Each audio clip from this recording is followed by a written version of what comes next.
we seem to be good. So, yep. All right. We have hit the button, and things don't seem to have exploded, so we are good to go. Hello, and thank you for joining us for another Sunday afternoon stream here on Sound Goblin Gaming.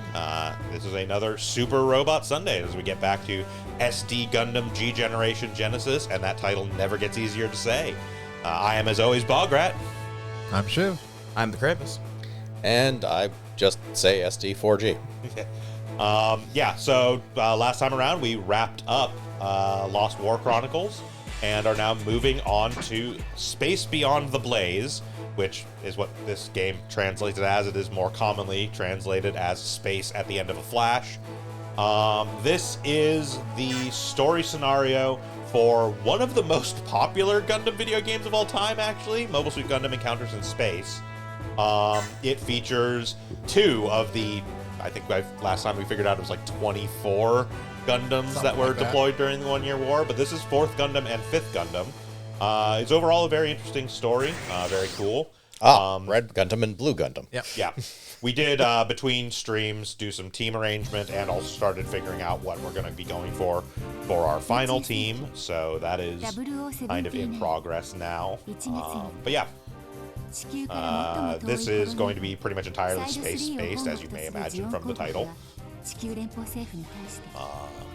So what you're saying is the Deep Striker is going to be deployed, and there's not really Deep Striker. I think we also have the Neo Zeong on our other master unit right now. Either the Neo Zeong or something else we're upgrading that required space. Did the Neo Zeong have like nonsense passives? The Neo Zeong has a passive that nothing within nine spaces of it can use ranged weapons, basically. It basically disables beam, projectile, and special ranged weapons within 9 spaces of itself. It is a busted as shit unit. Yours as well, or just enemies? Just enemies. Why would we disable our own ranged attacks? That would be stupid.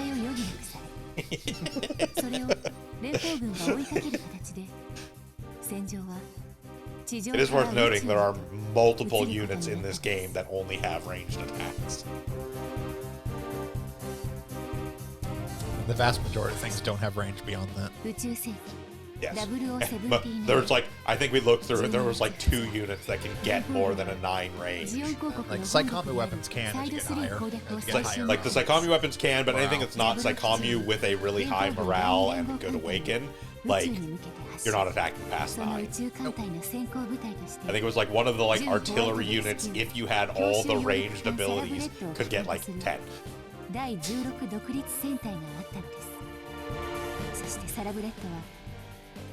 Yeah, so we do also get here the Thoroughbred, which is one of the other Pegasus class warships that the Federation deployed during the 1 Year War. Like 5 or 6? There were technically 6 total that were built during the 1 Year War, but one of them never actually got deployed. And then in total for the Pegasus class, because there were a couple that were made after the 1 Year War ended, so there were like 8 total.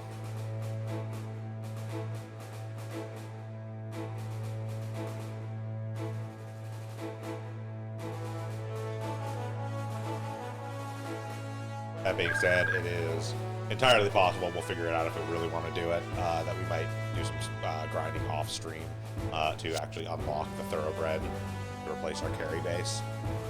Realistically, I just wait till we get to like Zeta or Double Zeta and get Argama.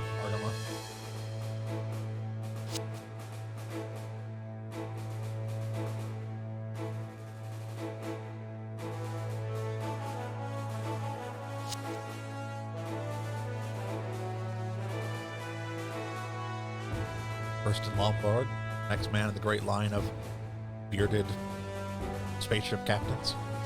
Yep. On the bright side, now that we're in Encounters in Space, this one is entirely from a Federation perspective, so we can stop trying to pretend that Zeon are good guys. That is true. He's just fighting to survive the war.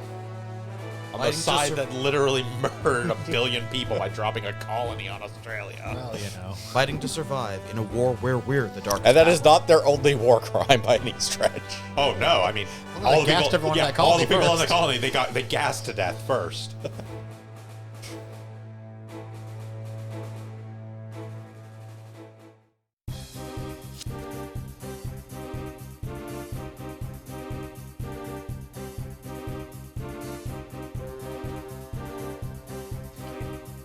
Complaining about the shipping or mobile suits not being used properly. I guess. Listen, just because I ripped off my one of my arms with my other arm in order to beat the enemy to death. In Shiro's defense, he didn't technically rip off his own arm. It was already like disabled. That's true. That is also not the only time that has happened, probably. It's the most prominent time, definitely. That's because it's actually a really good moment. Yeah, but- there is probably other instances of people doing something like that, but Shiro Amada is absolutely the most prominent moment of someone doing that. And in his case, it was wholly justified, yeah. and also is pretty much the moment that Shiro Amada becomes one of the best Gundam protagonists. Prior to that, he's honestly kind of nondescript and generic, and then he does that shit, and you're like, okay, this dude's a fucking madman. Got it. Well, I mean, the very first thing we see him, and he fights a high mobility Zaku in a fucking ball. Yeah. He's always kind of been a madman. He hasn't really had many cases to be able to show how much of a madman he was.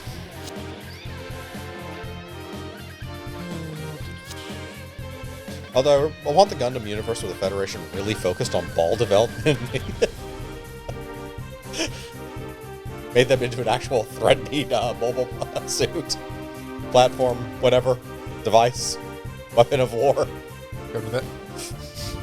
Okay, so for the most part, most of these are going to be pretty straightforward. If we max Ford's get gauge, we can recruit him as a pilot. Big fucking deal. In this particular mission, if we destroy the Chivet with the Thoroughbred, we get a bronze mod. So, another one of those, if circumstances allow, may as well, but if we miss it, it's a fucking bronze modification. I don't think we really care. I mean, we'll go for it. It's going to be hard, but... Basically destroy their ship with our guest ship. Pretty much.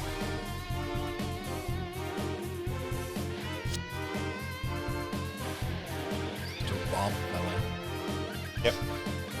It's just Ford Romfellow, the pilot of the G04. Fifth. Yeah, right. He's fifth. Luce is the fourth. Glad to see they actually stick to the naming convention. That's why they're complaining. He's running the Verners for no reason. Not being very careful about your stupid mobile suit. Mobile suits aren't meant to fight. If you break Not this like one, we'll this. only have 23 other Gundams to use.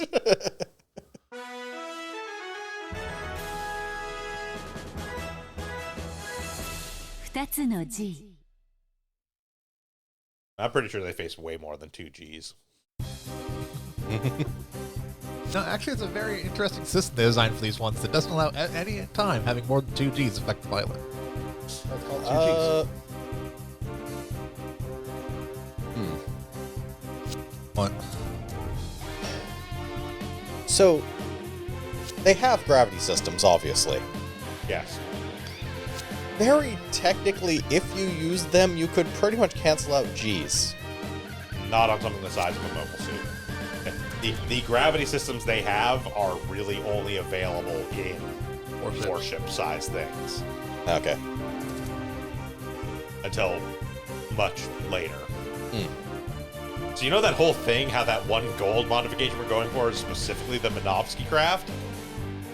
That allows, things that are only space capable, operating ground, etc., etc.? Oh, that is explicitly the first thing they ever get that essentially allows that sort of cancellation on something on the mobile suit level. And even still, it's still the G Gundam, which is just about the largest anything ever considered an actual mobile suit gets. No, the Penelope has the Nazi Craft's big giant armor thing, doesn't it? Yeah, but I mean, they're about the same size. They are, yeah. In other words, it's basically just a very large system, so you couldn't realistically put it Yeah, in a normal it suit. it's as most things that don't really work under normally explainable physics, as you know them so far. This requires Minovsky particles. Yeah, and it's super science. the amount of like Minovsky particles necessary to do like the gravitational field isn't simply not possible for something like a mobile suit to carry a generator large enough to do that, basically. Until they made them so large they could.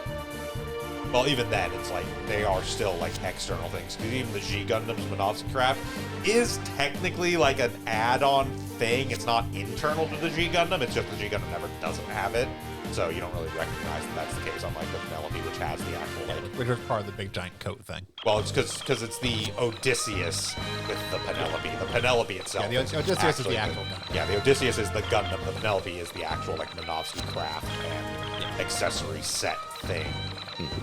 We'll get there at the very end of this game for another one that they translated oddly. This is literally the only place I've ever seen it translated as Brilliant Hathaway. Yeah, it is Brilliant Hathaway as opposed to Hathaway's Flash for some reason. It's like this game was extremely adverse to using the word Flash in its English translations.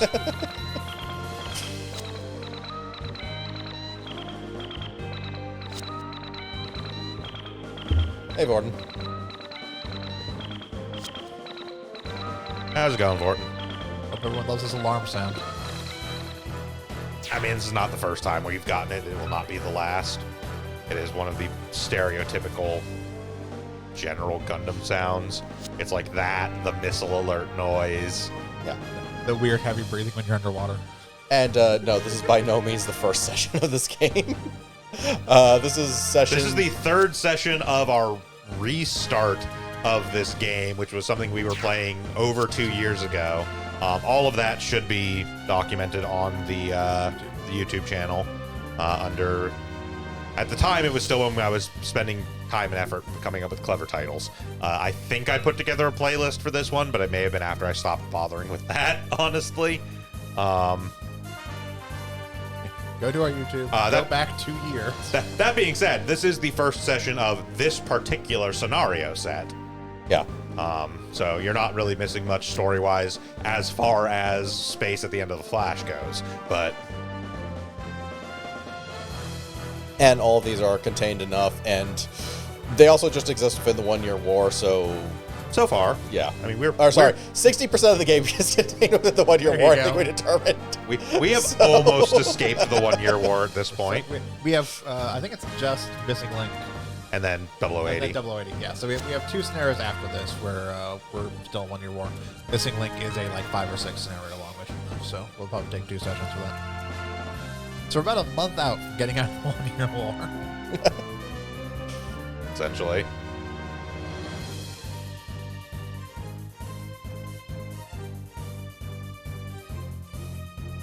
Okay, this is on auto advanced dialogue. Yes. Fold Romfellow. Yeah, they've been swapping between Ford and Fold. Yeah, again, this was... So one of the things to keep in mind about G Generation Genesis here is this was actually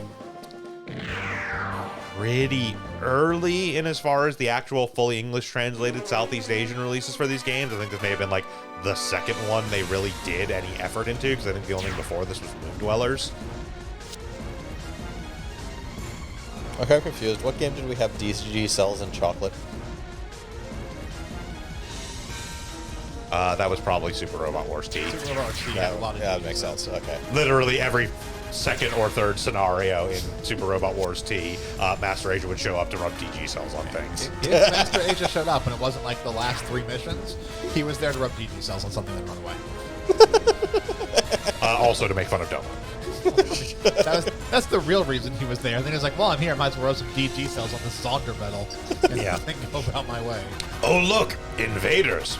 What would happen if I put DG cells on them? Master Asia has the strangest fetish.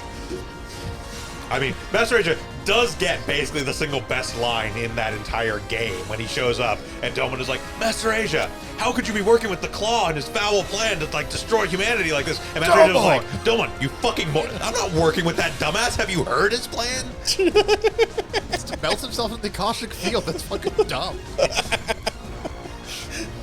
Like, you spend literally the entire game being like, oh, Master Asia is working with the Claw. And then he shows up and you finally confront him. After you learn what the Claw's plan is, he shows up and you finally confront him about it. And he's like, I'm not working with that guy. He's an asshole.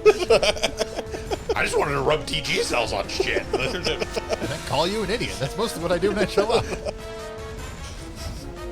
It was pretty classic. And that's the point where he's like, I'm so pissed off that you think I was working with that dumb fuck that I'm going to join you from now on, just so you don't get any other dumb ideas about what I'm doing.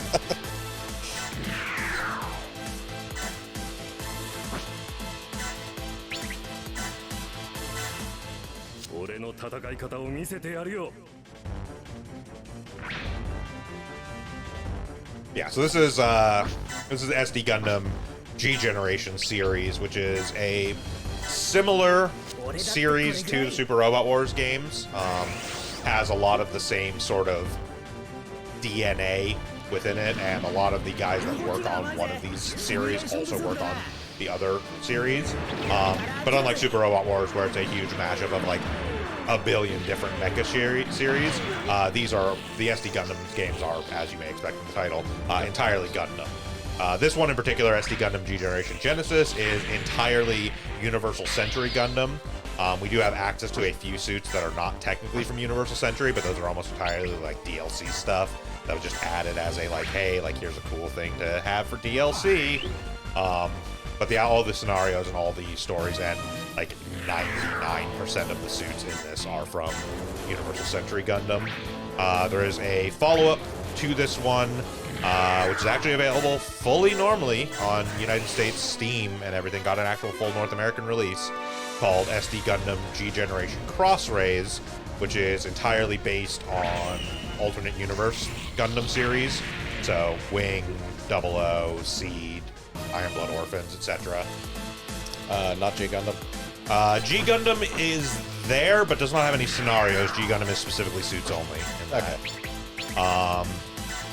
And then there is the game prior to this one, which actually has a really competent fan translation patch. Was a PSP release, so you know you have to find ways to play that. We certainly don't advocate. But you can get a fan translation patch for it. It's really thorough.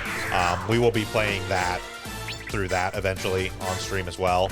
It's going to be a little ways out. I think our plan right now is after this, we're going to go to Super Robot Wars V. Then after V, we were planning on doing Crossrays. Then after Crossrays, we were going to do Super Robot Wars X. Then after X, I think we were planning on doing 30. Or after X, we were going to do Overworld. And then we were going to do 30. So basically alternate back and forth between Super Robot Wars. And no, I am not a big enough fucking weeaboo to sit here and constantly call it Super Robot Tyson. Get over it. Especially because even the like official stuff now shortens it to SRW. They don't call it. It's like the official like logos and shit for 30 even had it as SRW, not SRT. Fucking get over it. Sorry, there's a set of the Super Robot Wars fan base that are very upset that it's no longer Super Robot Tyson. Like, Super Robot Wars sounds better. Deal with it. Yeah. But yeah, so we're quite a ways out, probably honestly at this point, the better part of a year or more out from even with the longer sessions we're doing now. But we will eventually get to Overworld, and Overworld, the big thing about Overworld, prior to this game actually, prior to Genesis, the SDG Generation series typically was a huge mashup of both UC and alternate universe stuff, and often had absolutely ludicrous stories to justify why it was that way. And boy, do things in Overworld get utterly fucking ludicrous. That being said, with how far out we are from playing Overworld, I might actually manage to finish 100% collection completion by then. Hey. Because it's taking a while. I am very rapidly reaching the point in my playthrough of that where I am starting to have to like dig through my production list to find things that I can develop into new things, because the stuff I still have sitting around, I can no longer develop into new things.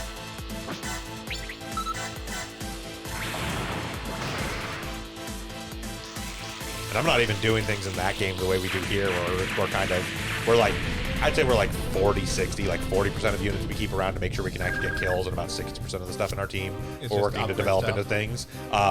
In that one, literally, as soon as something runs out of things it can upgrade into, I sell it. Fair enough. That being said, because it is a mashup that has like all the UC stuff and all the AU stuff, there is also a lot more utterly, completely broken shit in there. So it's not like a big deal. When I sell like a Deep Striker equivalent in that game, I have another one sitting around that still has stuff it can upgrade into, usually. There is going to be some point though where I run out of anything. I'm going to have to be fielding like an entire team of like Dops and Magella tanks. That's going to be ugly. Hey, we did that early on. Yeah. We did a bunch of the like upgrades to the weird like, here's the fucking attack helicopter and Yep. I mean, that being said, that's right. We had Ivan Ivanov in that for a while, I think. yes. Just for the sake of humor. I think specifically because he actually has the skill that makes him better at those things. And, like aircraft, yeah. Someone Yeah. had aircraft skills. We had like all the little stupid like jets, The DOP and like the helicopters and stuff. other Yeah. nonsense. Gelatops.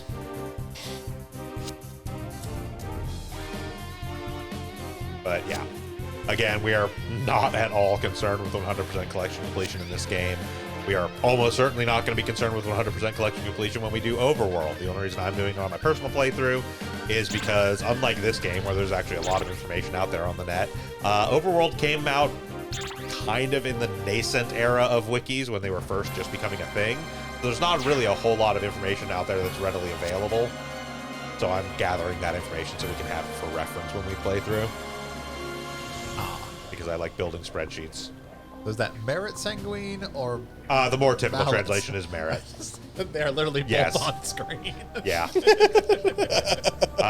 The name box there It's is the one that Barry, you won't come with. Oh yes, and human definitely not human Carlisle. Huyum Carlisle. So what you're saying is he's an alien in disguise. No, he's just named that for I some am a reason. human.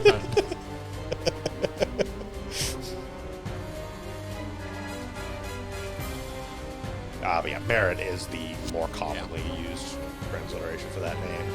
Yeah, I just find it amusing that they have it correctly Literally in in the one- box. yeah, and but then different the in text is different. Piper. Also, they seriously trying to make us not take the villains seriously with their names alone. I mean, they're Gundam names, man. I know, but Look, all I'm going to tell you, Merit Sanguine is a hell of a lot more acceptable name than Jamatov Hyman. We'll get there. Optimus Shirako.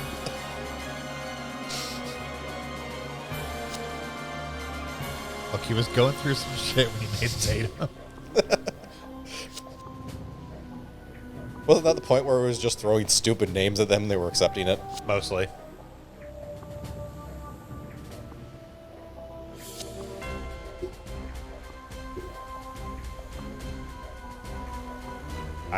I do believe that quote was specifically about Zeta, yes, actually, where he was asked about some of the names, and he was just like, I was just writing shit down and daring them to tell me no, and they never did.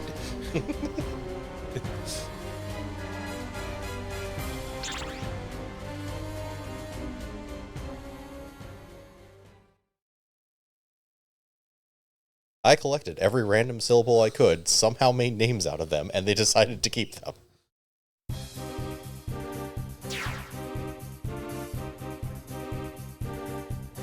There is a very fun game you can play. You go to Google Maps, and you look up your home address, and then you're not allowed to change the zoom settings at all, and you have to come up with a Gundam character name from the streets and cross streets you see on the Google Maps there.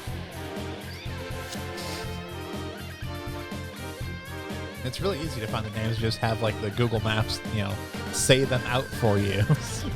Yeah, but no, this is legitimate. Like, this was a thing for a while. There was a Discord I was part of that we had a channel in. I'm still part of the Discord. We just that channel got locked down and archived because it stopped being funny after a certain point. We kind of hit the limit of like, okay, we have gotten some names that nobody will ever top.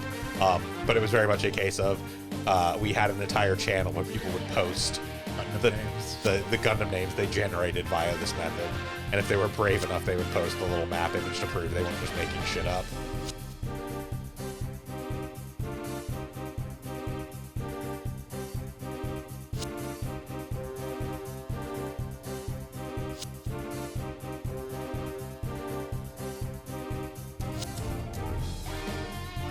As I realize exactly how stupid that is with my home address. Pretty much every street is named after birds. Yeah, and most of the streets around my place are named after trees. Yeah, granted.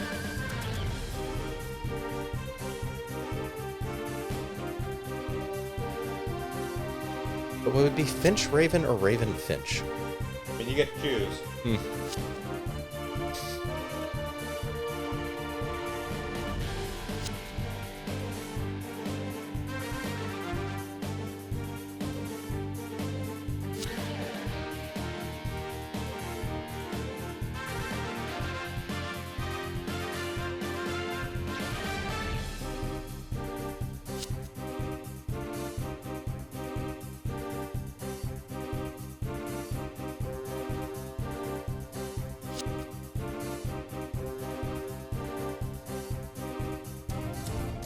Also, I haven't actually been paying attention to the plot. What's going on other than us blowing up Zaku's?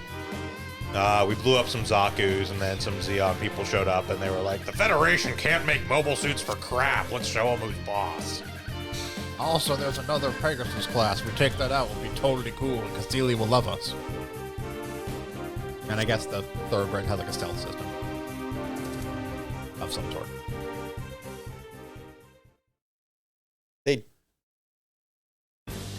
They know what a Pegasus class is and then just assume there's no mobile suits on this mobile suit carrier? Oh, no, they saw mobile suits. They Or that assumed they're just going to be loaded with gems? No, again, remember, the Federation can't make mobile suits for crap. We'll show them who's boss. So they're just dumb. Yes. Okay. As a matter of fact, is there a Pegasus character a carrier that doesn't have a Gundam on it? Probably.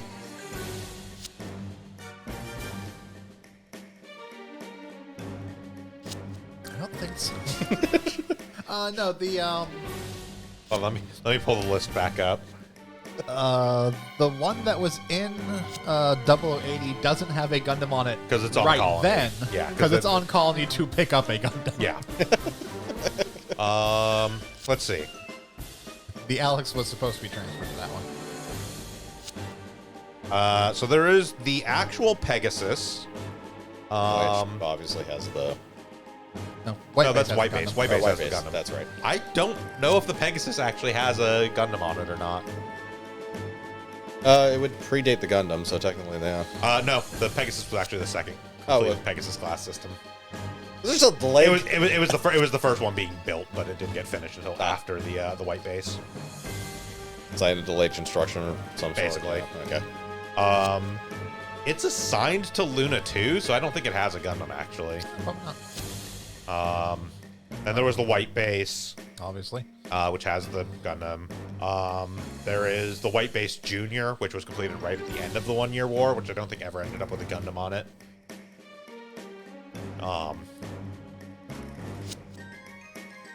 There is the Blanc Rival, which I don't think initially had a Gundam on it until Abawaku, where it was carrying the G3. The Thoroughbred, obviously. The Troy Horse, which definitely didn't have a Gundam on it because it was just like a supply transport. It didn't actually participate in combat. Which one was that one? Troy Horse is one of the ones from MSV. It's the sister ship of the Thoroughbred and the Grey Phantom. Yeah, Grey Phantom's the one that was at double. That's 0080. Yeah, it was the Grey Phantom. Which one carried the 6th? That might actually be the Blanc I think Reval. that's the Blanc Revolt.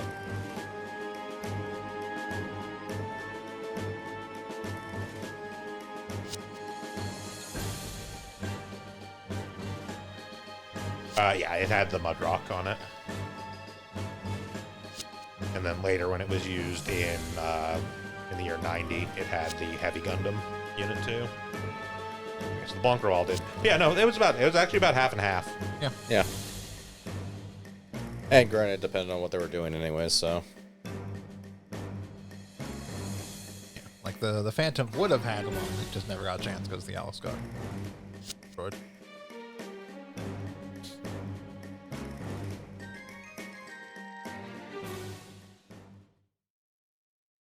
And obviously, if it's being used as a cargo ship, it's not going to have combat units on it. Well, they still usually had a complement of mobile suits, but it would have been like gyms, maybe gun tanks, Yeah. more defensive units rather than. Yeah. Rather than carrying around something that, or rather than being sent to areas where a gun would be necessary. Yeah.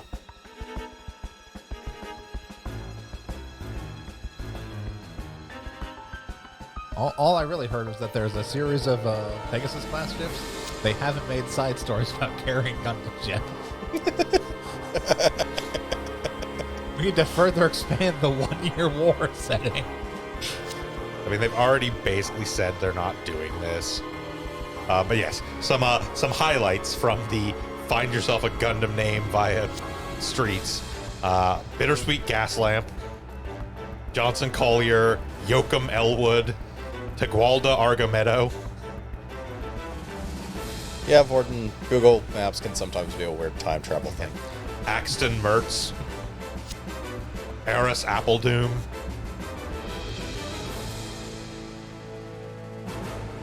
Cortland Kirkcaldy,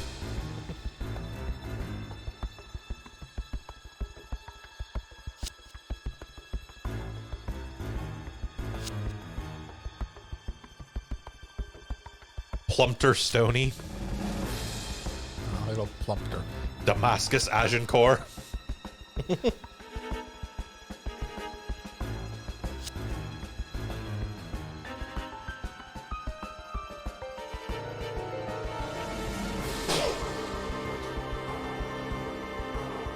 Nukari Papala,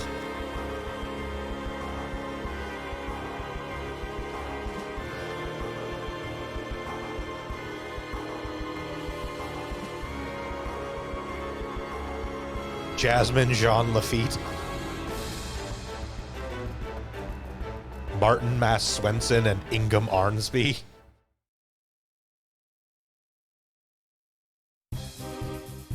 Ingham Armsby sounds like a regular name.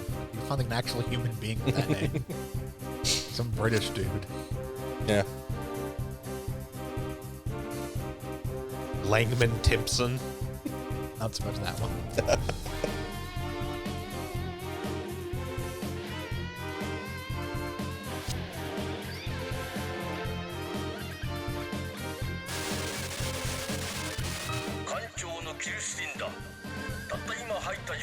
Siegfried Aroni Estats, ジオンの艦隊がいる。進路からしてグラナダからソロモンへ向かう増援部隊だと推測される。連邦の主力艦隊が最初の攻撃目標をソロモンに定めていることをジオンもようやく嗅ぎつけたに違いない。我々がここまでジオンに存在を悟らせぬように隠密行動を貫いてきたのはまさにこの時のためだ。ソロモンへの増援部隊を食い止めること、それこそが我々に与えられた使命だ。よって我々はジオンの船を一隻たりともソロモンへ行かせるわけにはいかん。たとえ相手がこちらの数倍を要する艦隊でもだ。これは今までにない苦しい戦いになる。だが我々は軍人であり、その前に自分たち全員が立ち上がった一人の戦士だということを思い出してほしい。避けて通れぬ戦いから逃げても明日はない。皆持てる力を出し切って戦い抜こう。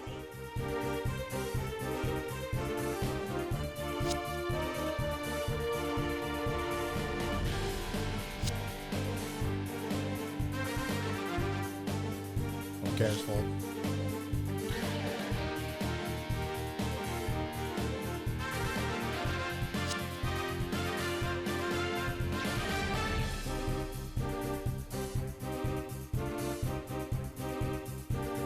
I get the feeling that all of you are unimportant and most of this battlefield is going to be taken by some ridiculous nonsense from the future. I know you're talking about. Remember when the white base and this random carry base showed up to stop Xeon from getting reinforcements to Solomon?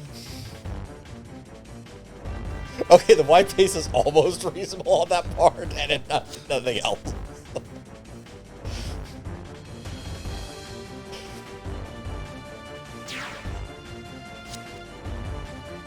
Yeah, so here's the whole sort of gimmick of the G4 and G5. They were always intended to work together as a pair, basically. The G4 has this humongous really fucking, big cannon. basically warship cannon that it uses, but it takes some time to charge up. So the idea was that the G5 has a big old like Gatling gun that it uses to provide cover for the G5 or the G4 while it like charges and prepares the shot and all that. And depending upon how your progress in encounters in space go, rips the generator off the G4 before it blows up, killing Luce and destroying the G4. This is a thing that can happen. The actual default progress of space at the end of a flash does involve the G4 getting destroyed and Luce dying. But if you have like done a certain number of like special things by then and like gotten a certain rank on missions and stuff, you will actually save him. I'm pretty sure this is in no way actually reflected in this game. I don't believe so. Oh, when I gave my like summary before about this, it goes without saying, much like almost every other Gundam video game storyline, this was at one point adapted into a manga. It was like 2 volumes, I think, for Space at the End of a Flash.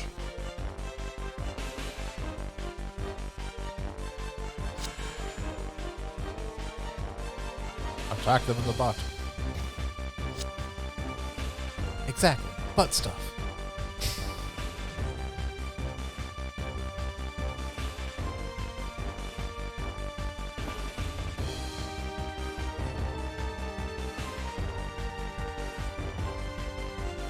Alright, Ford, your 5th Gundam has been deployed with a very short-range cannon directly at crotch. It's gotta be very unpleasant being attacked by a thoroughbred from behind.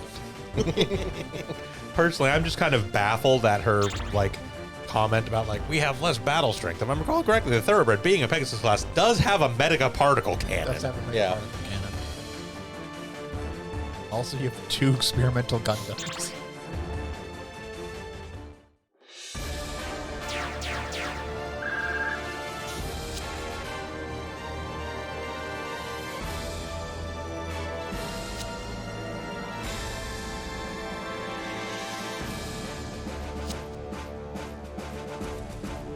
Well, good thing they painted one of those ships red. I mean, that's not even painted red. That's just the color that type of ship is. All the Magellans are red. No, not Magellans. RSI. RSI, yeah. No. It's default. It's default paint job. Is Yes. red. It is still painted. It's just, yeah. I mean, again, as a reminder, like, yes, Char painting his mobile suits red is a thing. The actual, like, default colors of the Principality of Xeon are red, black, and gold. Like, those are their, like, quote-unquote national colors. It's just the Zaku's happen to be green. And they use a decent amount of green and other stuff. Yeah.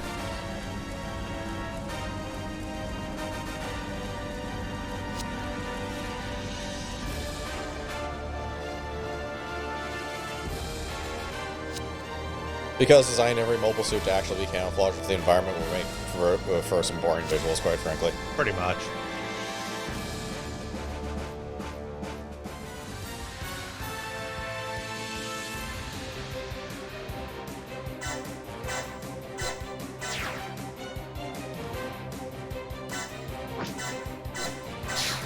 Remember when this happened?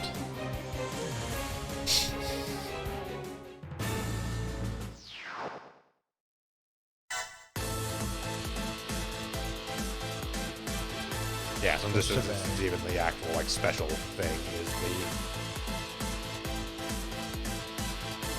so the thing we need to do in order to get the special is also the thing we do for bronze mod anyways, so we will do it because we want those special units so we can sell them because they're certainly not going to get any actual use to us. Nope.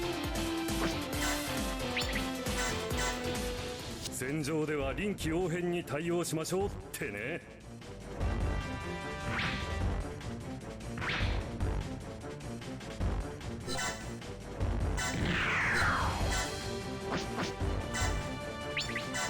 The giant Gatling.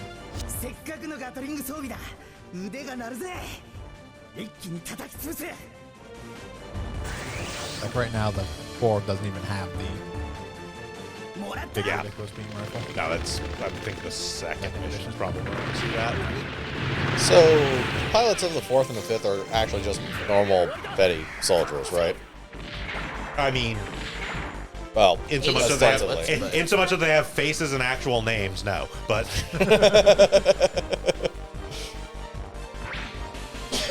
But you're actually a part of the Federation military. yes. Proper, okay. And not just, Pretty much everyone who has an Amuro is part of the Federation military. Amuro is also part of the Federation military proper. He does sign up after Side 7. Fair enough. But initially, he was just a kid who hopped into Gundam. Yeah. yeah. These are actual pilots, handpicked. No, to like pilot a Gundam. like literally, that's that whole thing. They get out of Side 7. As soon as they get to a base, they're like, hey, all the citizens from Side 7 that we took, you can leave now. And a bunch of them sign on. So like Amuro, Fraubo, Mirai, all of the... Basically everyone who becomes the crew of the White Base do sign on to the Federation. Like, Yeah, Replica Events is referencing the common thing of children stealing Gundams and or dropping into Gundams, becoming that Gundam doesn't pilots. happen all that Whether often, or not they're actually. actually pilots. But in the case of this, these are handpicked pilots. Well, I was just more referencing that the Federation should probably have better psychological analysis of its pilots. They take what they can fucking get. I You might know. have missed this. 6 billion people died. Yeah, I know. They don't exactly have a whole lot of options. They are fielding literal fucking children.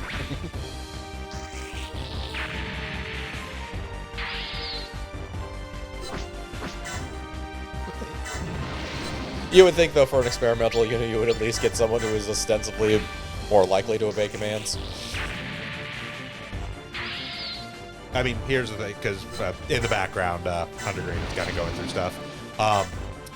Amuro, Camille, Judao. Yeah. Uso, I will agree with. Banagher was genetically engineered to be the best Gundam pilot in existence. It was not an accident that Banagher ended up in the Unicorn. It seemed like it was until you reach the end of Unicorn to find out, oh no, his dad is actually a dipshit and did this on purpose. The Unicorn was always meant to be piloted by Banagher. You're using quite a lot of skills. Oh, they're entirely unnecessary as well. It's mostly just to be funny, frankly. No, Seabook was Federation. Or not Federation, Seabook is... 降参するなら今のうちよ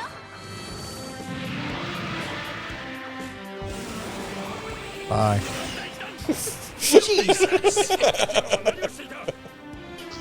That was 4.5 times So over. he was an engineer. He was an I engineer did too. He use a skill designed that mobile doubled my suits. damage. That means the base attack without doubling my damage is still twice its health. Yeah, that's right. Seabook wasn't a trained pilot, but he designed mobile suits, so... Gotta get that overkill bonus. By did. extreme marketing. He didn't like mobile suits, but he helped design them, so he knew about how they worked. He was not just some random kid. Also, Seabook wasn't a kid.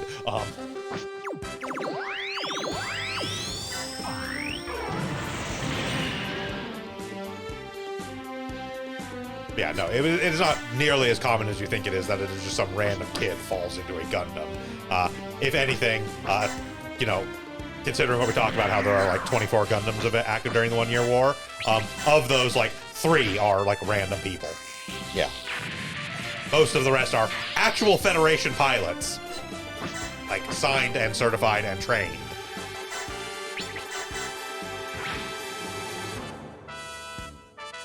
Now, mind you, are some of them still, like, teenagers? Yes, that's because there are tons of soldiers in the Federation that are teenagers at this point. Again, the vast majority of humanity is dead. They take what they can get.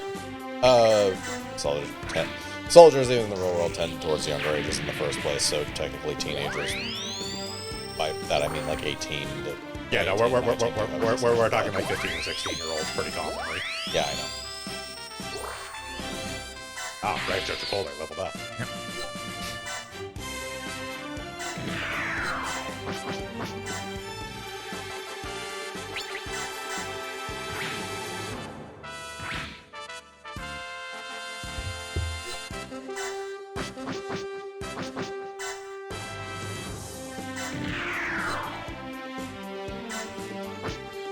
Oh, we haven't even gotten there yet, Vorton.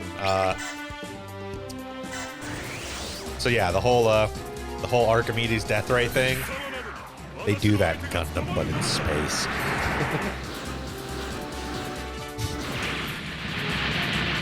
It's calling you. Yeah. Oh, no, I'm not talking about the colonizer. I'm talking about the one where literally they have the giant Oh, the array. solar array, The yeah. solar array. Yeah. Where they literally have a whole bunch of mirrors floating in space that they orient to reflect the sun's light into a big fucking laser beam. Yeah. This is a thing that happens later. They do that too. As I recall, the solar ray predates the colony. So the Yes. solar ray first, and then they get the idea: what if we make beam but bigger? Yeah, solar ray is 1 year war. The Grips colony laser is obviously much later. That is, And the grip conflict. yeah, they're in the Grips conflict, which we haven't gotten to yet.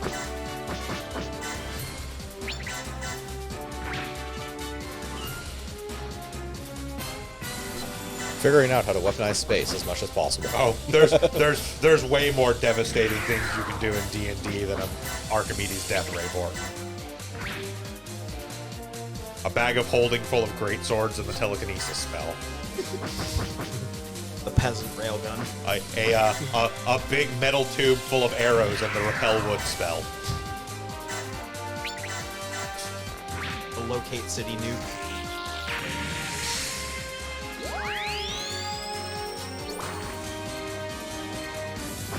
An arrow specially designed that when it hits, it compresses together, putting a bag of holding into a portable hole.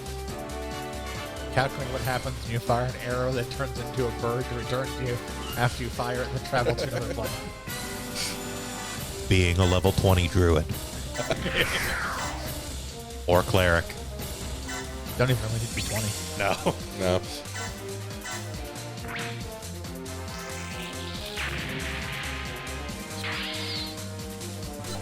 Look at all the devastation the GPO4 and 05 do. Being a hulking hurler. Granted, the planet does not care. Any living thing fucking does. And to be fair, the GPO5 with the Gatling cannon nearly took out its Octave one shot for a guest unit. That's kind of impressive. Yeah. We're making the joke of history is not going to tell the story of Yeah, with the Alpha Zero. the not Alpha Zero and the That's right, we have the Alpha Zero, not the Neo Zero. Right, because we need to unlock the Beta Zero. Yeah. We don't need to, but we want to. we don't need anything more at this point, there's honestly. very little that we need in this game past this. We're kind of at the end game already. But a lot of what we're doing is man-made projects.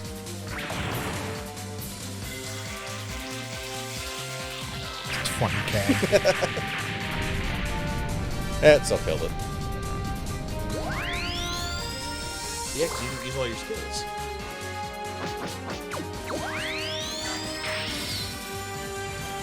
Okay, so I think we can probably attack the Shive, just don't pinpoint it with the Alpha Yeah. Zero. Plan.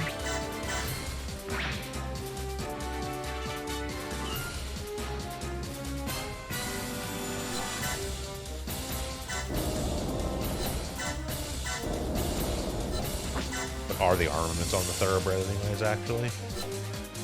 Triangle should show us. I have crappy suits inside of it. Yeah, sure does. Oh, it does not. Okay, it have does not have a medical. Oh, yeah, no. Looking at the front of it, I guess Thoroughbred did not have a medical particle cannon. Not the.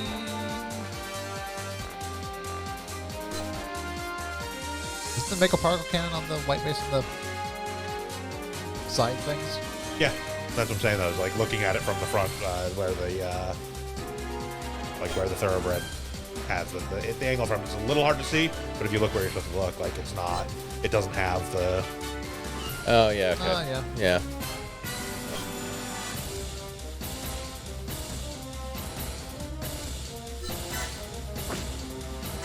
Yeah, no, an Archimedes death ray would be incredibly small scale for the ludicrous devastation you can cause in D&D, frankly. Also, God. Pay attention over in HP's Discord. I guess it had come up in discussion for some reason or whatever. There's a like a Hellboy RPG, and somebody passed him the like quick start rules for it, and for some reason it's adapted from 5th Ed. Like, don't get me wrong, 5th Ed D&D is a perfectly fine system. D&D systems as a whole are not great systems to adapt for anything else. They work really well for D&D and don't do much else good. If you're doing generic fantasy, they're fine, or some derivative of it. But modern settings is basically no. Even if you're doing generic fantasy, though, there are much better options to adapt, honestly. Better options, yes, but they do it fine. I mean, it's literally what it's meant to do. Yeah, it's just very, like, I was like, oh, let's take a look at this. And as soon as I popped it up and it had the 5e logo on it, I was like, fucking why?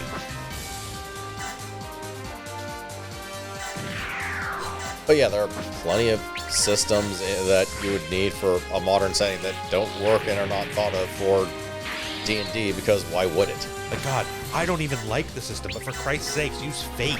Like, and that's a better system for adapting something like that. As much as I don't like the system all that much, it worked perfectly fine for the Dresden Files game. And that's going to be way more similar to a Hellboy setting than fucking D&D is.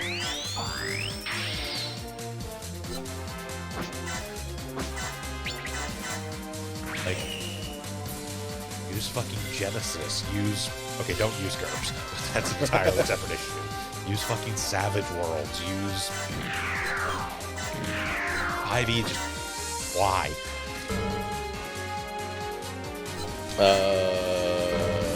They want to put a 5th Ed logo on it? Beyond that, I have no idea. Okay.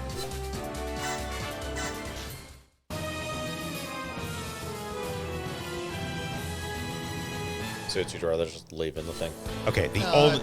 I forgot that we bought a regular Banshee specifically to make the event. Yeah. Vince, you might have more knowledge on this offhand than I do, because the only thing I can think of, is there any connection between Dark Horse and Hasbro? I think Dark Horse publishes some Hasbro property comics. Okay, that's the only thing I can think of. Too. I know it's not all of them, because I know like IDW has Transformers. And I'm pretty sure IDW did the My Little Pony comics. But yeah, that's the only reason I could think of where it would be like, oh yeah, 5e is the choice, because Dark Horse obviously has the Hellboy rights.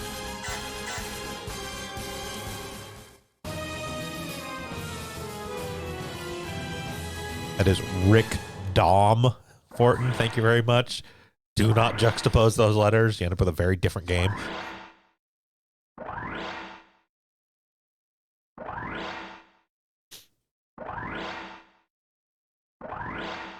Distributed by Diamond, but who isn't? Yeah, everyone's distributed by Diamond, at least for now, until Diamond inevitably goes under. Yeah. Because they're not doing well. Does not look like Dark Horse is owned by anyone. Okay, I just wasn't sure. Like, it was one of those ones where I felt like that could be a possibility, but...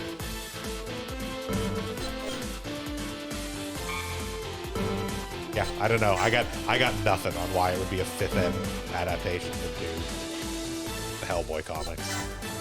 Or Hellboy RPG.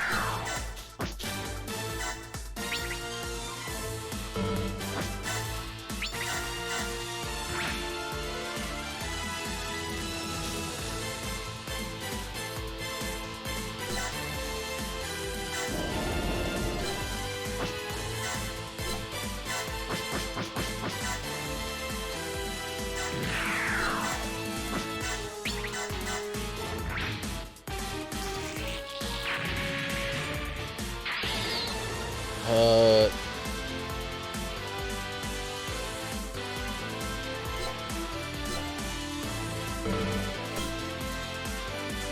there's only like 3 levels on there to get through the game all.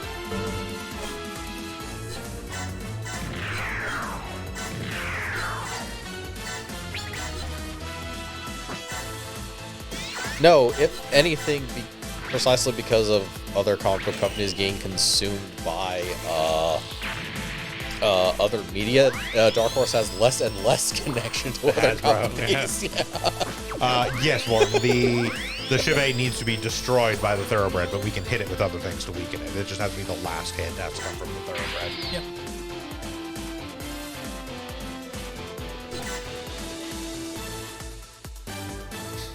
The only issue with that currently is getting the Thoroughbred like close enough to actually shoot it. There we go.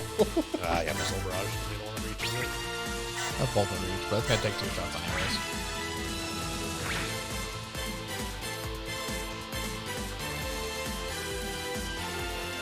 All honesty, that's probably the other reason why we don't want to bother grinding to get the Thoroughbred, because it's not that strong right now. So it would take a lot of hits to take out anything. Probably the battleship. Till it's get gauge. That's the thing. At least when we get to like Zeta stuff and the Argama or the Nail Argama, we go to like double Zeta or whatever. Those are gonna have a mega particle cannon. That's true. That was a counter from the... Yes. It was kind of over. Okay. Yeah, so this is still enemy turn, so...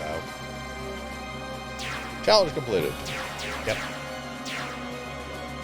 Which means we will also get the bronze mod at the end of this one, and also whatever the special units that spawn in are. That, I believe, should be an Act Zaku, if I'm remembering correctly, because I'm pretty sure that's they what... I think that is an Exile. Yeah, I'm pretty sure that's what Merit's signature unit is an Act Zaku. I think to the point where even if you have a regular Act Zaku and put Merit into the pilot, it turns into Merit Sanguine's Act Zaku. I really like the Act Zaku. It's a very cool design. One of the Gunfly, I am still considering grabbing a copy of this, specifically the Cassilia Forces Act Zaku, because it's the solid, matte black one. Act Zaku. It looks sick as shit.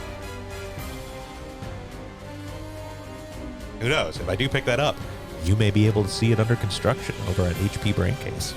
Are we actually set up anything else or for that yet, or? Not officially, but it's really the only holdout is HP is going to work on getting the sound baffling built so that we can get it set up in that front room. Because right now there's literally no sound baffling in there, and the ceiling in that room is bare wood. Yeah, that makes sense. So acoustics would be fucking atrocious. But as soon as that's set up, I don't think there's any doubt that we will be doing it. It's just going to be a matter of... Because if it's a day I'm available, I wouldn't mind joining. Most likely, just due to scheduling, it's probably going to be Saturday afternoons. So, I don't know. I'm so far not working on Saturdays quite frequently, so... Yeah, even though we did... even though we rescheduled Saturday streams, in the event that you did end up having to work Saturday, so far it hasn't really been a thing. So yeah, and again, it's not that's not going to be a super required oh no, somebody can't make it, we can't do it kind of thing. It's a more of a show up when you can kind of thing. Yeah. Yes, it is her Act Zaku.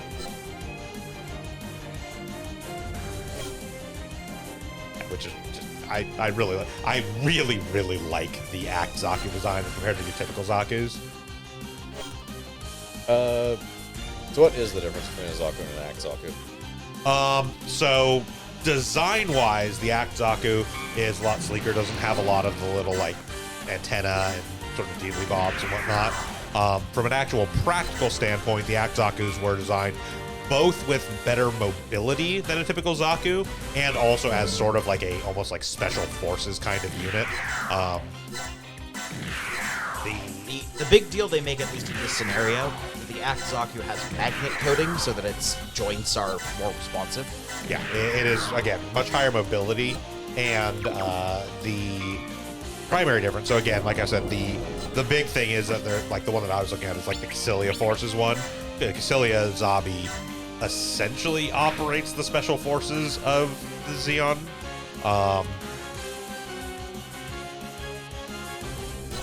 Yeah, it enhances overall mobility. It has the magnet coating. The big one is that most typical Zaku's and honestly most Xeon mobile suits, the actual joints are done by like a fluid pulse system. So essentially like a not pneumatic, with the air. Yeah, a hydraulic system is how most of the joints in a Xeon suit operate. The Act Zaku's specifically are actually motor like servos, which is what the Federation suits operate on, which is part of why things like the Jims are a more mobile front suit than your normal Zaku, than like the Zaku's are. But the Act Zaku's have that mobility because they are servo motor based. They also have a much higher output reactor, which means the Act Zaku's are actually capable of wielding beam weaponry, which I believe we looked. I think that Merits does have a beam rifle. Yeah, That's a beam rifle. So again, unlike the typical Zaku's, which use an actual solid projectile machine gun, the Act Zaku's were essentially intended to be a grunt unit that had beam weaponry. So basically more responsive and can use beam weaponry. Yep. Okay.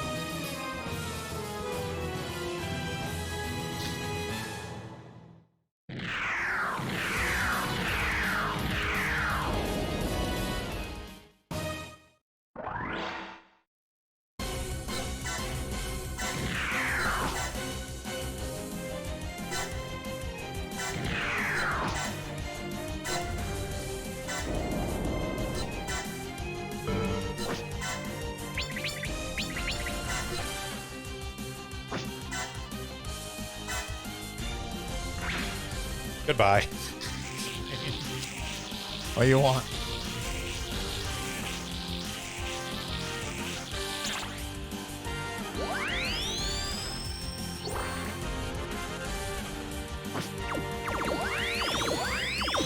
It's not important upgrade. No. Honestly, if anything, I would almost argue that we should upgrade like mobility on that thing, so if it does get attacked, it doesn't get hit nearly as often. But then again, it also doesn't get attacked all that often. So No. Considering it carries a full complement of flying death. No buffs this time.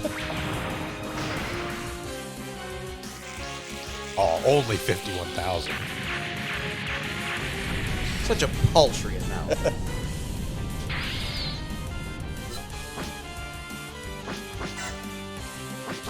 Make this one easier for everyone else. Yeah.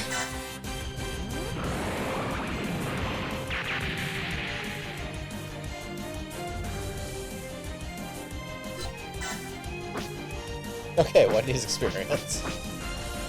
This needs 8. Yes.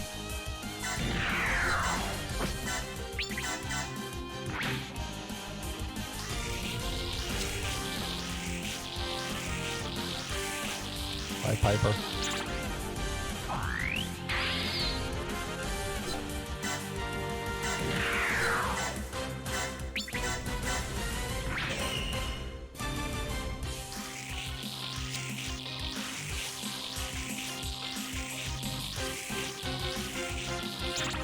Only think of winning. Engrave it on your hearts. Oh god, they're engraving it on our hearts. Sorry, I was just trying to go in between multiple things. We did already do capture on the special units. Yep. Okay, cool. Money. That money, which we do have slightly less of now because we didn't buy a few units to set up for our final team. Save as much as we can when we field 18 hot scrambles. The ultimate team, 18 hot scrambles.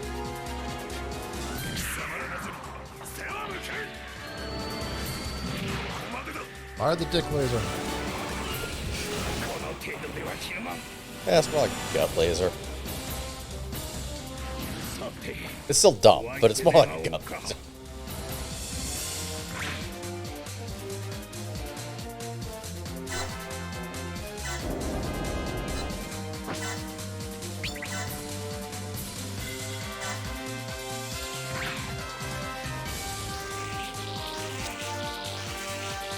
I human. Truly, he was the most like a human of all of us. And that he showed his mortality. I mean, just He ran away like the rest of them. I had to kill him till next stage.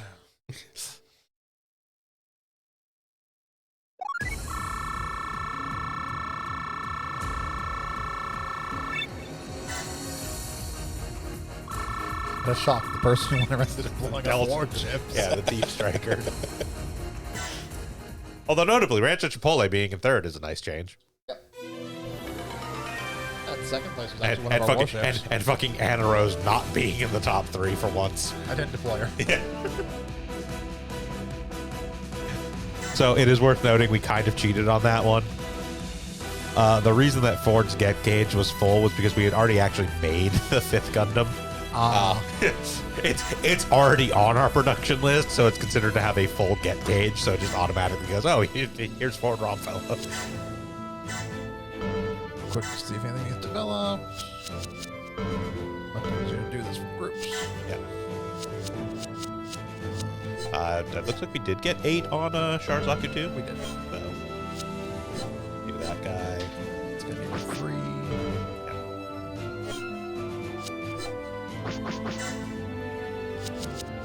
He's also weak. Yep. oh, okay, that makes sense. And I don't know if we have anything we're developing off the Sazabi. Actually, no, I know we have at least one thing for our final team. That is almost certainly going to come off the Sazabi. Nightingale. Nightingale, yeah. Yeah. Nightingale.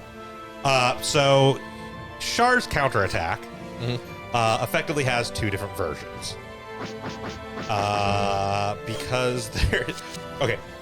Technically 3-ish different versions. 2 that are actually somewhat significantly different, and then 1 that was the re-adaptation. So there's the original novel, which was Beltorchika's Children. Then there is Char's Counterattack, which was an adaptation of that, and then there's High Streamer, which is sort of an adaptation of that. In the actual Char's Counterattack, there is the new Gundam, which is what Amuro pilots, and the Sazabi, which is what Char pilots. The variant versions of those are the High New Gundam and the Nightingale, which are overall similar in design, but just sort of slightly different versions of the same idea. And so we are specifically going to be fielding the Nightingale in our final team as opposed to the base Sazabi. It is one of those weird instances where there is technically slight differences in continuity between like the sort of novelization versions and the animated versions. The ending of them is slightly different as well, but the big one is that yes, there is a difference. There is the High New versus the New, and the Nightingale versus the Sazabi. They effectively fill the same role and have a lot of the same design to them, but just have slightly different setups all told. And in general, I just like the Nightingale and the High New better than the Sazabi and the New. Even if the Nightingale does look like it has cancer.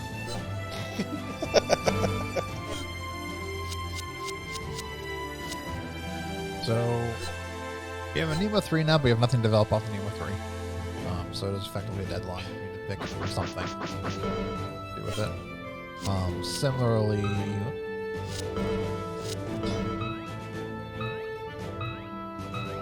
Yeah, buttons. The Storm DS has nowhere to go.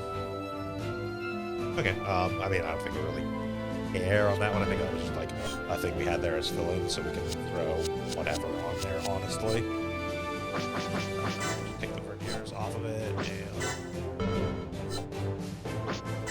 stow it, dismantle it. I don't think we're ever going to actually field the Sturm Diaz again, so we may as well sell that shit. Yeah, the Silver Bullet doesn't have anything you can actually turn into that we care about. We just have the Silver Bullet to have the Silver Bullet. Yeah, put him in the Ashmar. It's space. Oh, huh? Ashmar doesn't have space. Sure. I'm not Technically accurate. Dumb, but technically accurate.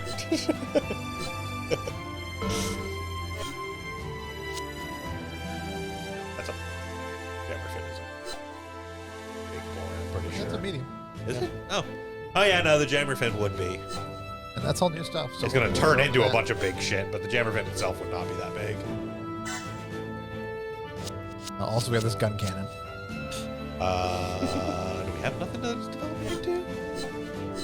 Oh, no, wait, no. That Yeah, go that's- into a core fighter. Yeah, we're going to turn that into a core fighter and unlock Ryu Jose, who I absolutely insist we at one point field just so he can die. Cannon is important. Do pilots actually die when they're going to... No. No. Okay. You do lose the unit, but the GPO2 we just got because that's going to be final unit. That is one of, if not the favorite units of UC for Krampus. So yeah. I have a soft spot for War Crime Gundam.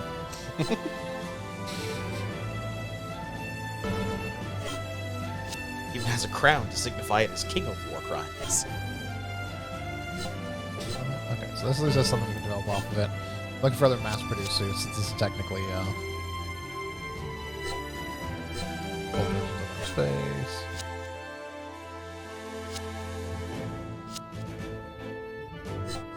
I mean, the GOG is technically an aquatic grunt, and I'm sure there's like a million things that we can do off of that because we haven't touched that line Almost at sure, all. but it doesn't have space.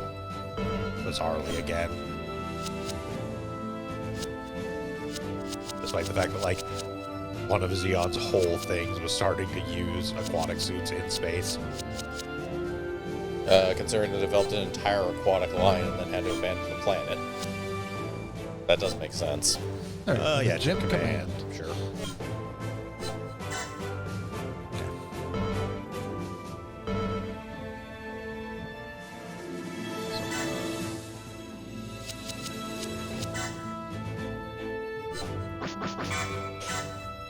Even if those do develop into anything, it's nothing we care about.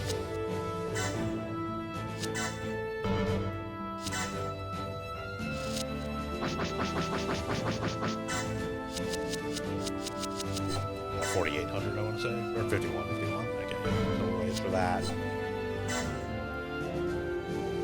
So close. Just barely.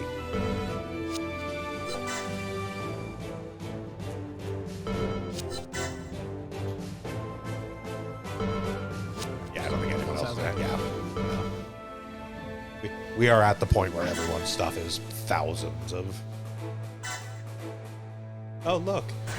Got a real touching, like, Instagram filter on that photo of Luce. I wonder what's going to happen. Shame if he blows up. 宇宙世紀0079 12月24日 Right into the end of the war. 連 Yeah. 邦 Yeah. 軍主 Which 力 makes 艦 sense 隊 because they によ were るソ attacking ロモン things that 攻 were 略 heading 戦 towards Solomon. I mean, this is literally チェンバー Solomon. 作 Like, 戦 yeah. が発動しましたソロモンの突破それこそがアーバーワ空 Yeah, 港 this is の足がかりとして absolutely the end of the 重要 one-year 拠点 war. We fuck up Solomon and then go right at Albaoku. 越えなければならない関門と位置づけられています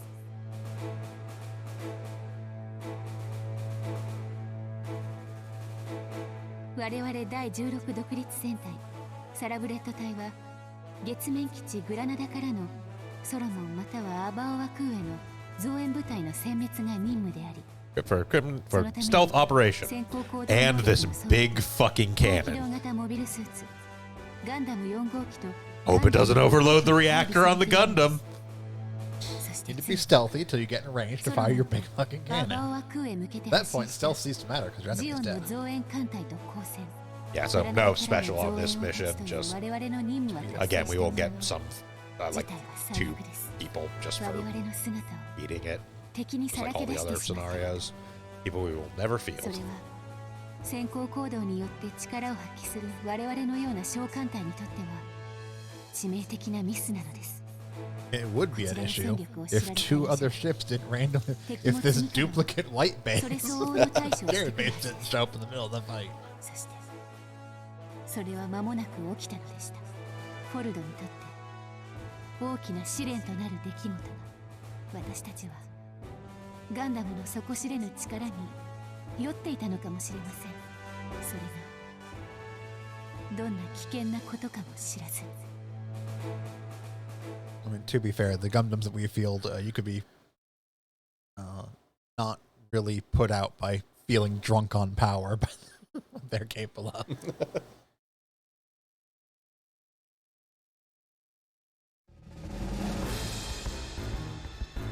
That's kind of the other thing too that's a little bit ridiculous about it, is like the whole thing is that like from the original story, the existence of the 78-2, the original Gundam, was really supposed to be a major linchpin in the turning point of the war for the Federation. And yet almost every other Gundam that exists in the 1 year war period is more powerful than the 78-2. Yep. Like the scant handful that aren't are things like, say, like the Pixie, which is at least equivalent. Yeah.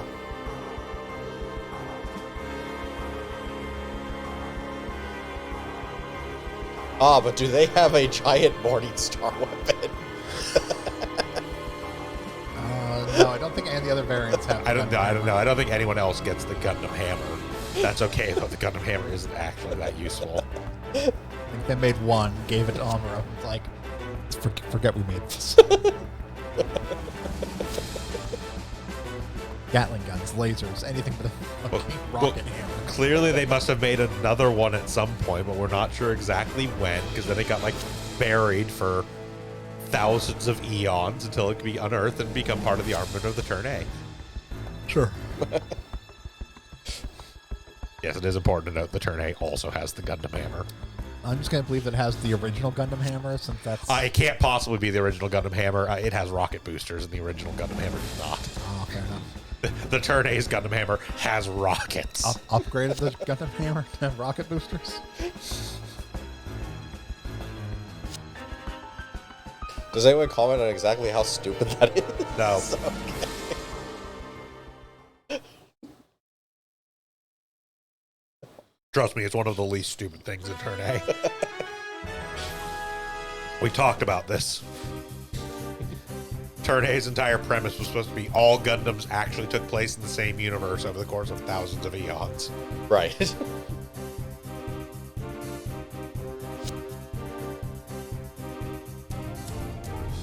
Nothing is too stupid once you accept that as your base conceit. Ah, Luth. Luth. Fold and Luth.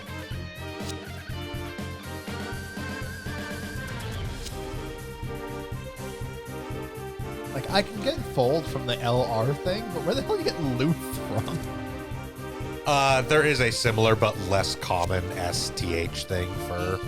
The other thing I did want to bring up, because I wasn't 100% sure on it, and other people might be able to correct me on this, wasn't it Operation Shamballo? Shamballo? The operation that they were doing for Abo Aku was Operation Shamballo, correct? So I think that's another spelling thing they get wrong in this scenario. I mean, I don't know offhand. I know there's a unit called the Shamblo. That might be what I'm thinking of.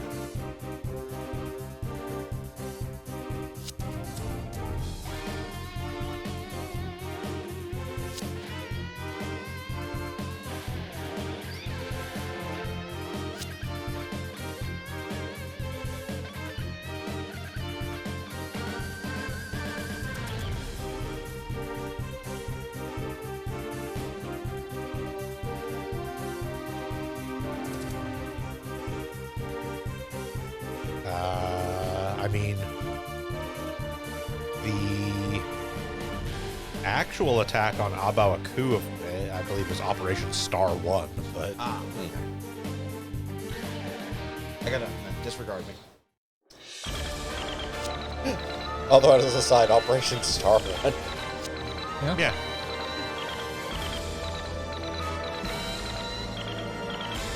Look, man, operation names don't have to be not stupid. Have you looked at the ones we actually use? Oh no, operation names are stupid almost and certainly on purpose, and also to just be completely unrelated to what they actually are. Yeah. That's very much on purpose. It's more the fact that I think Star 1 would have been taken by this point. Eh?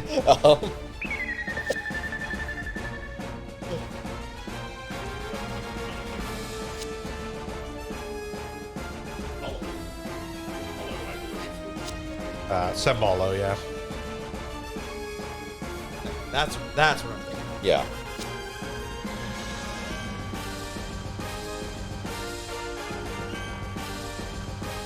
Also, Star 1's a great name for an Earth operation. Yeah, Sembalo was technically the full title of the entire operation of launching the entire fleet from Jaburo all the way through the assault on Solomon. But that is Sembalo, Cemballo. They almost could have got stopped by a guy dropping through the atmosphere With a with a dick big old laser. dick laser.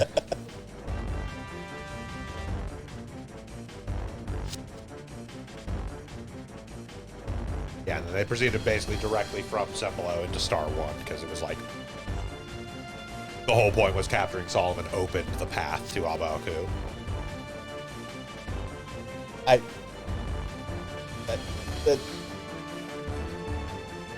How? How is the path closed?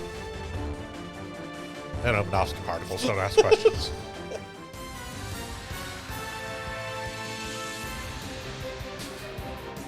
Solomon and dome around Abaku because of Jordan. I think it's more a sense of the most direct path from Earth to Abaku basically passes through Solomon's territory. Also, I could conceivably understand, like, maybe Solomon could reinforce Abaku, so you had to take care of this first or something. It's partially that, and partially just, again, you're talking about the most direct path from Yeah. Earth to Abaku essentially passes directly through Solomon's defensive line.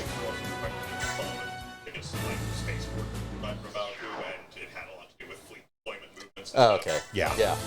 If they tried to go to Abaku without dealing with Solomon first, they were going to get butt fucked by forces from Solomon, essentially. Okay. Yeah, that makes a bit more sense.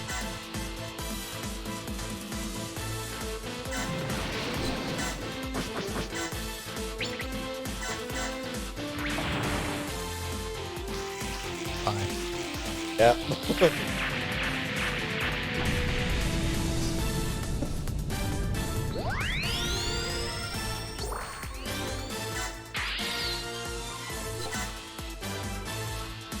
far. Yeah, I'll just throw this red one.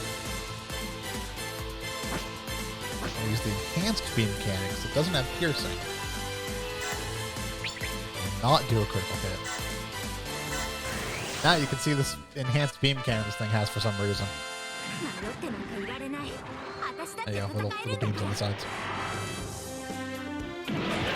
Still did 15,000 damage. I don't have a weaker attack I can throw at you.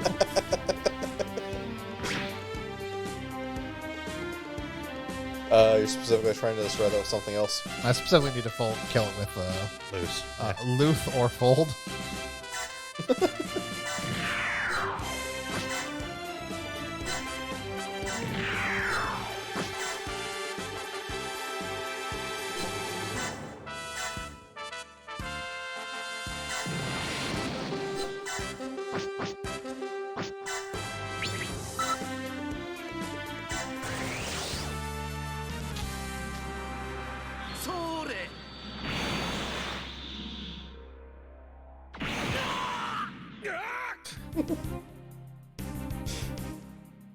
Yep, shot off a mouth laser. Yep. Yep.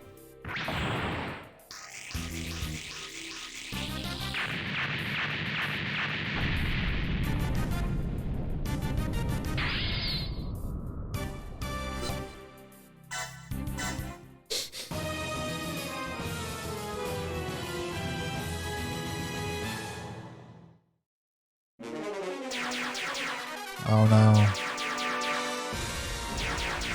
Weirdly spawning reinforcement because it's a mobile suit. Yeah, I wasn't worried about that.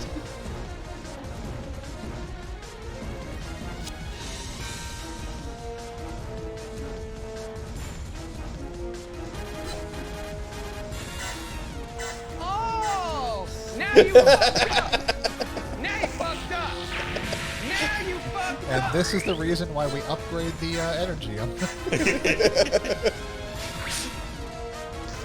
So I can just send the deep strike in the middle of an enemy formation. And then there will no longer be an And enemy there will no longer formation. be an enemy formation.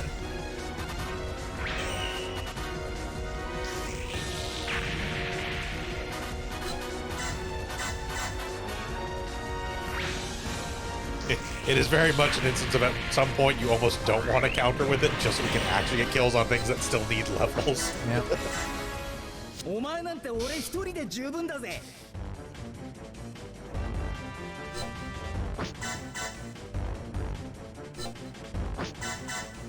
They can hit it. Yeah. There's a base 5% hit chance, even if you evade, it does not change. Yeah, because there is a actual minimum chance to hit, no matter how good your like evasion is.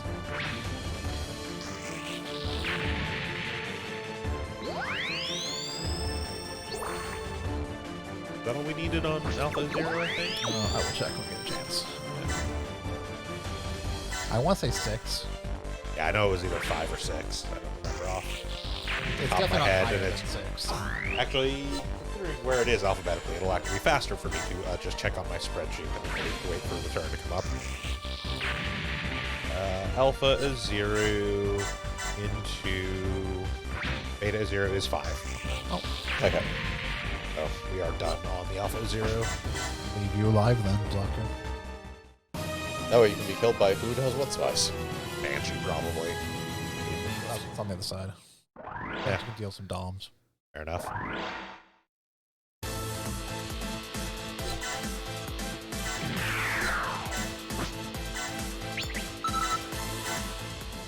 戦場じゃ無鉄砲なやつほどすぐやられちまうもんだぜ Irony!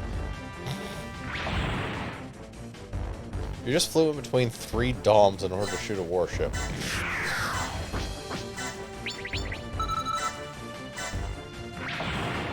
There we go.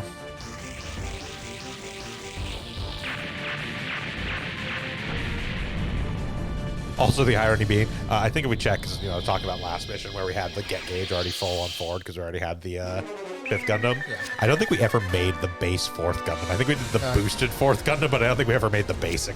Yeah, I don't think we did.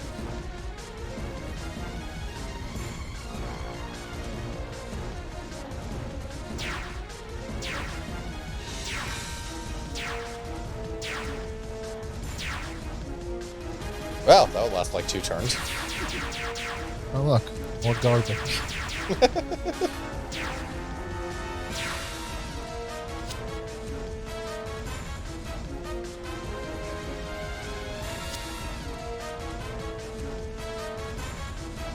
You? No. You're leaving. You've done your part.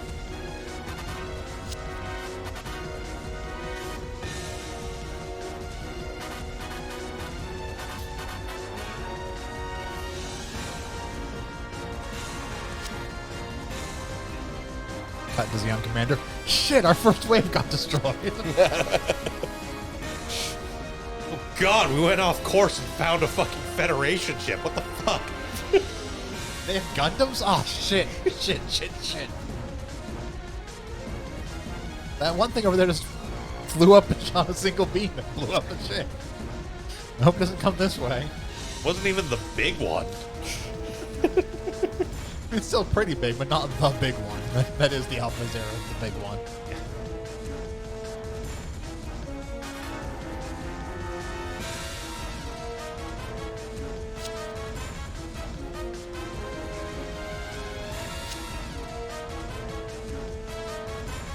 Need more trumpets.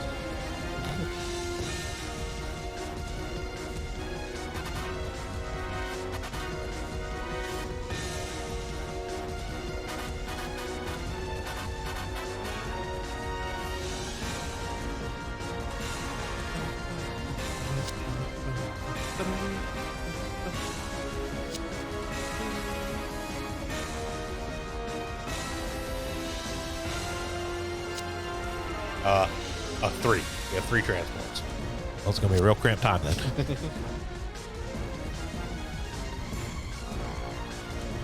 Right, 3 transports. And how big is the crew?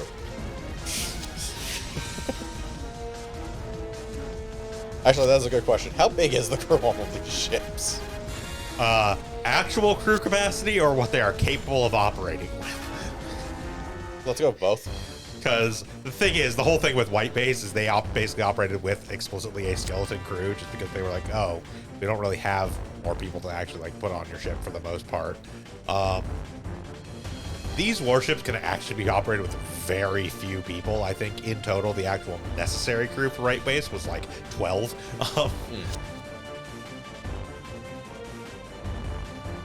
Like, actual crew complement is more akin to a typical, like, As warship. we've seen, we need a captain, a maintenance person. We have like 6 people on these warships. That's all we need. Yeah, but like actual crew complement is roughly comparable to like a normal warship style. So That varies a lot, but yeah. these are considered roughly like battleship size. So you're talking probably. Realistically, they're probably the size of carriers, so... They are not actually. That's the thing. Their crew numbers are closer. I can look and see. I don't know if we ever actually get explicit crew numbers, but typically speaking, let's see.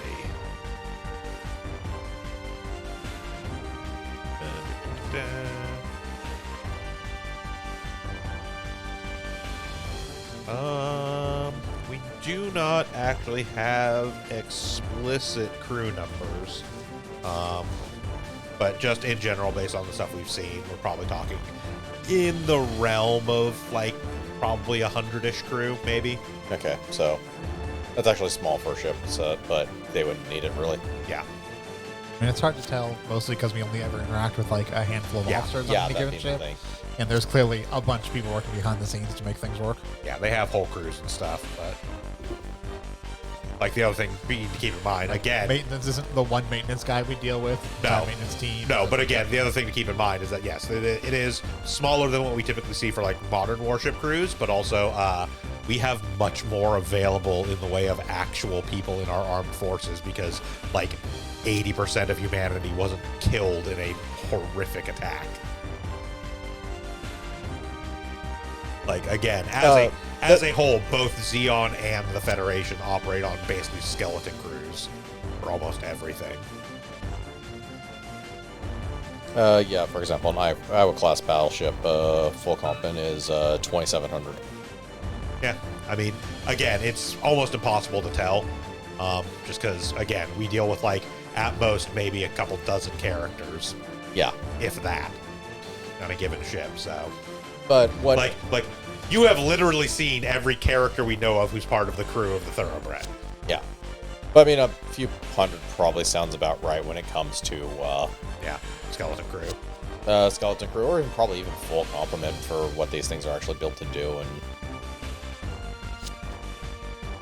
Yeah, I mean it's hard to say. Like I said, I don't think we ever get actual explicit numbers, but the understanding is there is a lot of automation, so a lot of systems are just handled automatically that we don't currently have.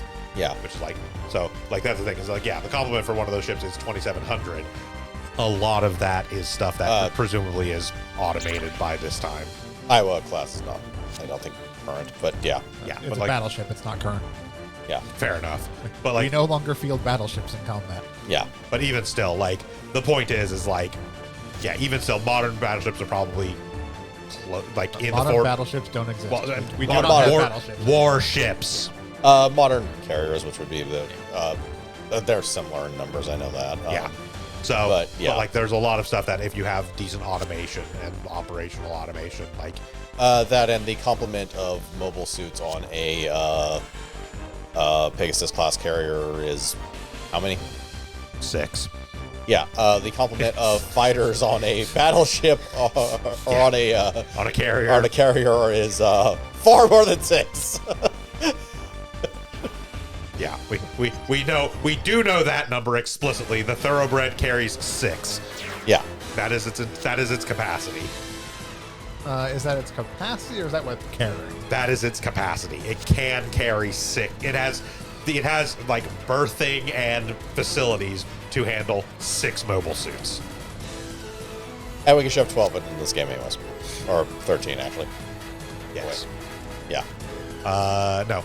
wait, 9. 9. Okay. 2 teams of 4 and a master. That could be one of the ones that only has one side. It isn't. It's a Pegasus class. All the Pegasus class ships have 2.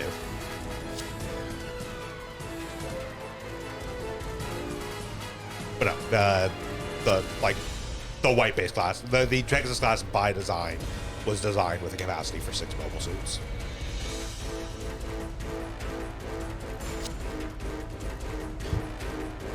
feel like the Phantom would play, the Gray Phantom would play more than that, though. I mean, I'll check the numbers, but I'm pretty sure that is the same for the Gray Phantom. I don't remember how big the team was, because the team gets wiped out to a man in Double A. Gray Phantoms was 9, but that's because it was specifically redesigned as an assault carrier.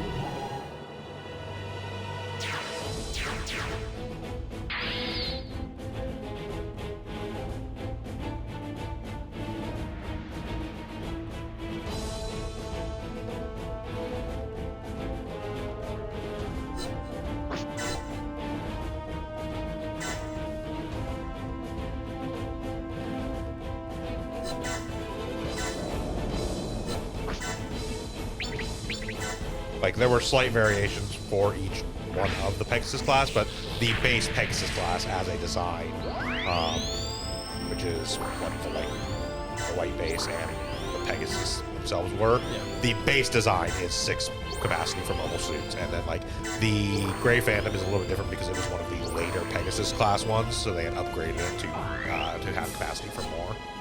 But the base Pegasus class is 6, which is what like the Pegasus has, the white base has, the Thoroughbred.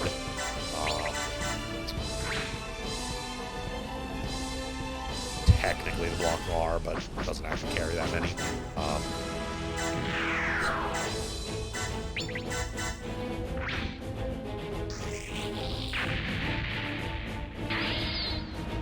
The Blanc Reval, rather.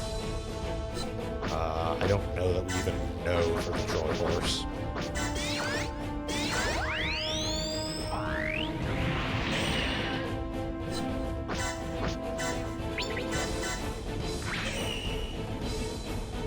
We also don't technically know for the Albion either.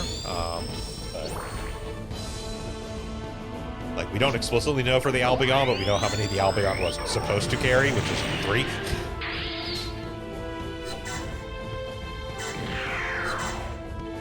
Have no idea if it was capable of carrying more or if it was specially designed specifically because God knows the GPO2 is going to take up more room than a typical mobile suit.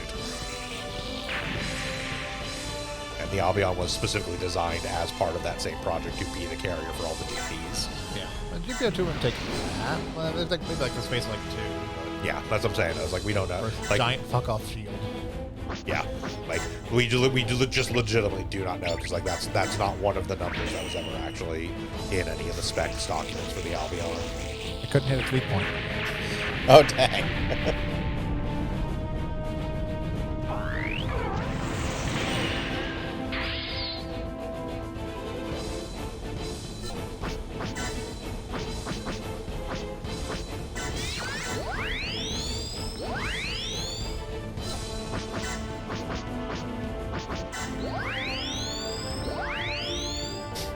I feel that was unnecessary. That's absolutely I could hit its weak point.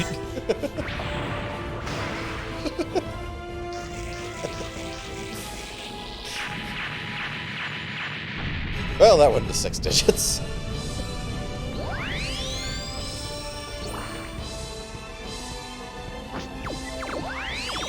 Passion is soaring.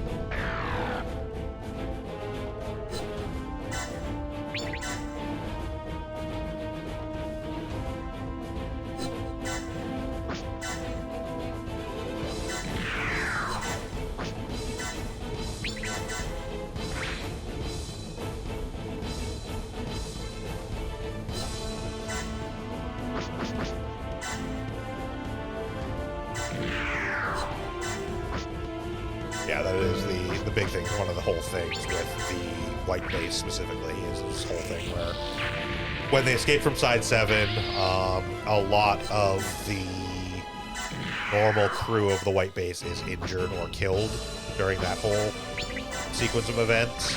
And they were already running on a thin crew because they were basically there sort of secretly as part of Project V anyways.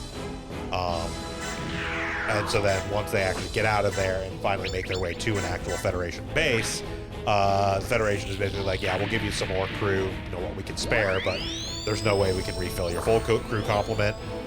So during the majority of the one-year war, the White base is operating at significantly below normal crew capacity. They are at basically the minimum limit necessary for actual operation, which is, I want to say, scantly more than like 30 or 40 people total. Yeah.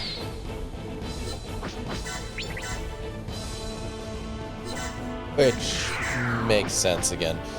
Partially just because of you have 6 mobile suits to maintain, so you don't actually need like... I mean, they didn't even have that many. Yeah, that's true. They had 3. They had a Gundam, a gun tank, and a gun cannon. Yeah.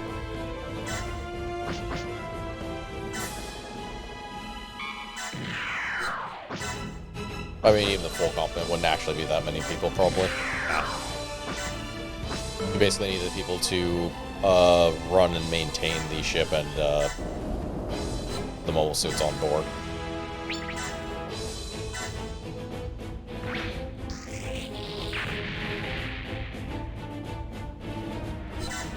So you're done.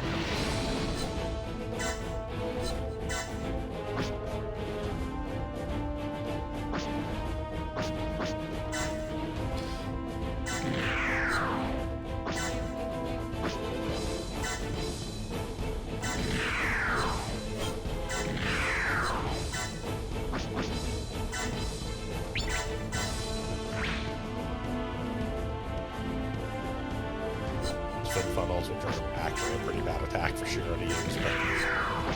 Oh, yeah. There's nothing at range. Yep.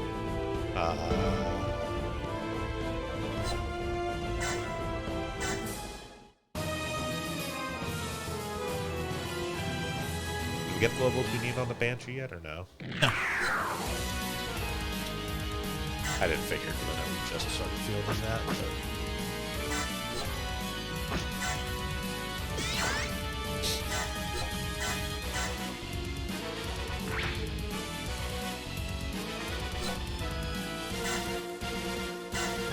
Oh, right. No, never mind. The carry base is the Banshee Norn.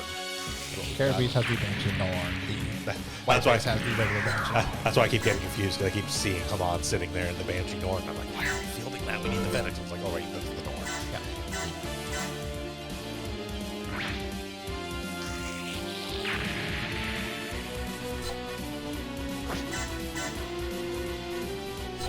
Stop. Please just stop. Don't have to do this.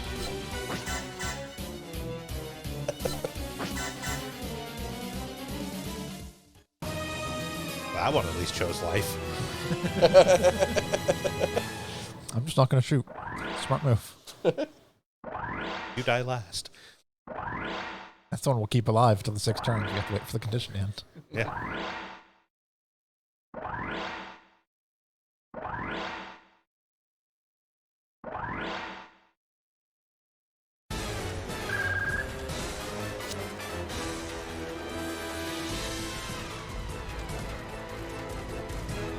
Maybe 5 more turns. What is a turn? Repeat.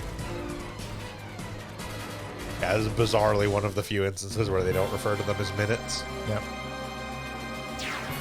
Oh no.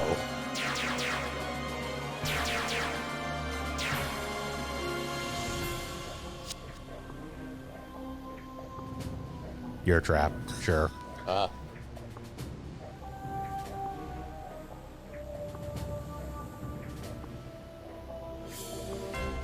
Sure, you're a new Xeon.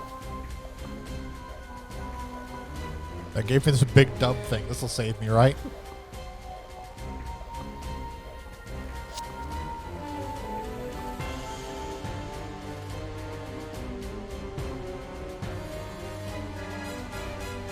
Are those supposed to be missiles sticking out of the thing, or the extensions on that thing, or are they just decorative? I'm pretty sure those are missiles. Okay. I don't remember. This is one of like 1,000 idiot Xeon mobile armors.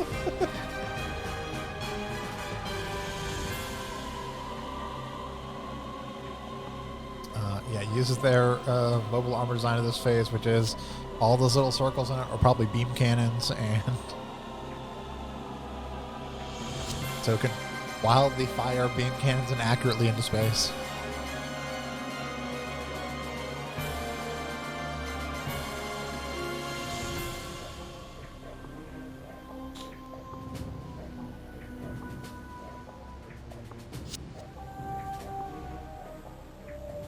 Fucking crazy.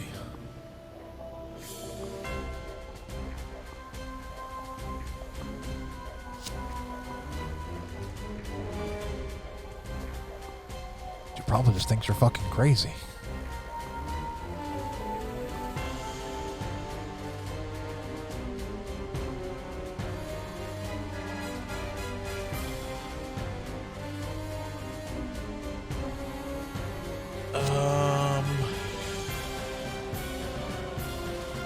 Right, the Bravo does not have any missiles. Okay. So Its armaments are explicitly a wired 2-barrel megaparticle gun and wired megaparticle gun. It has 2 of each. Which means those are almost certainly the Megaparticle guns. Yeah. yeah.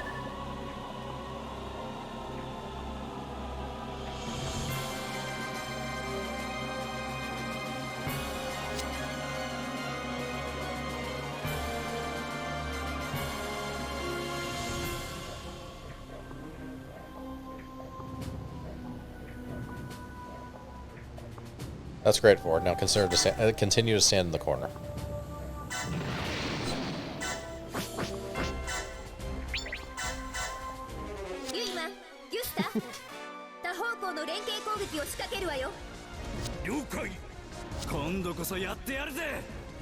Really, though? Well, there went the plot.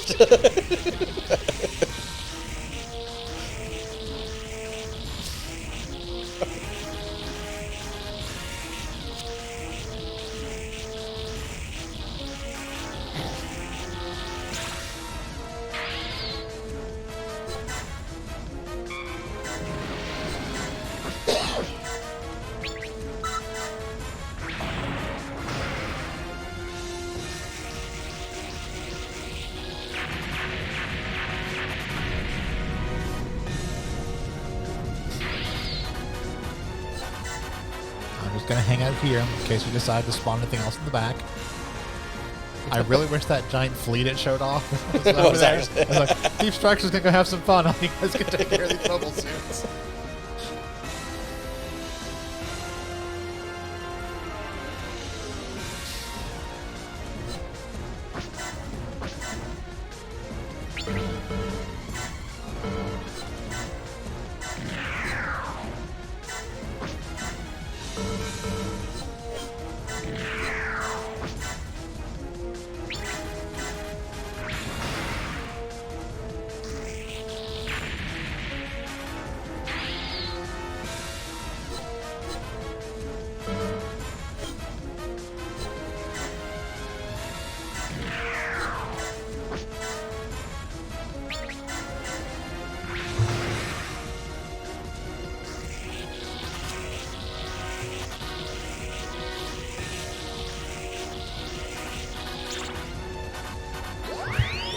Okay, there's the levels from Ego Banshee.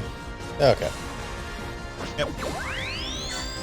Yeah, it should let us side grade it to Phoenix.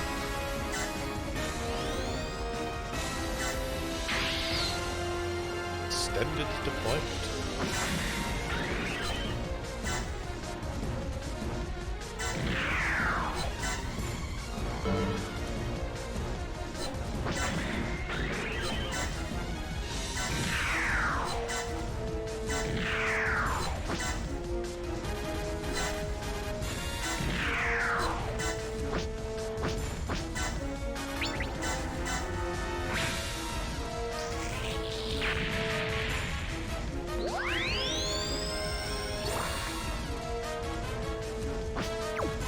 Sounds like we can get to 4.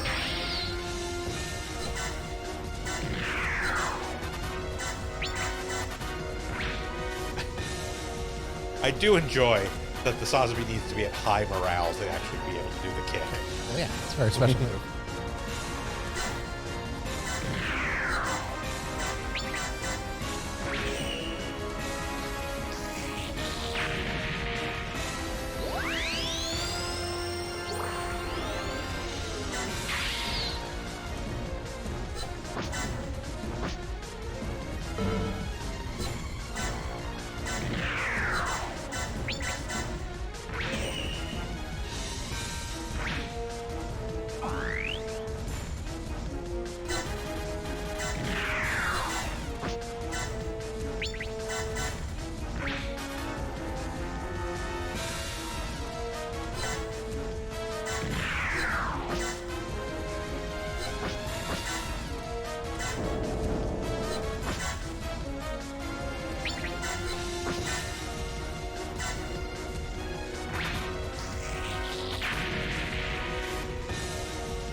I'm down at the bottom. It's like, maybe its vision is based on movement. If I don't move, it won't see me.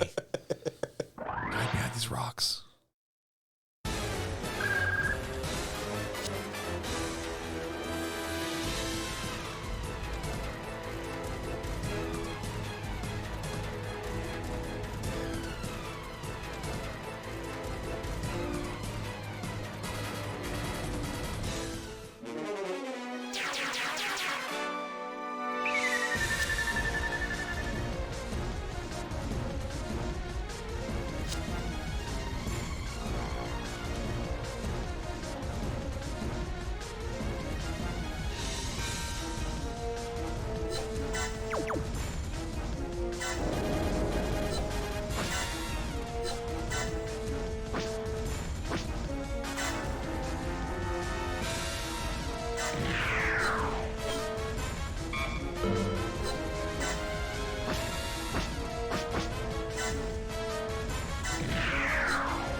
Nova Wolf could probably get over there. That's insane movement.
Six?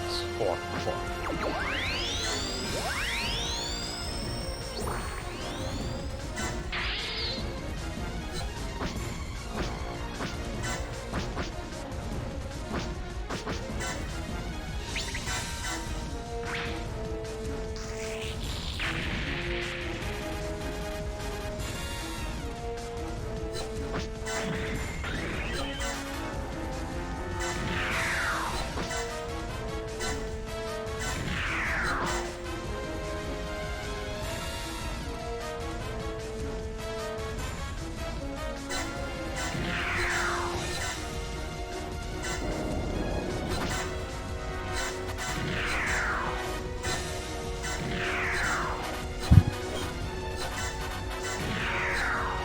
That.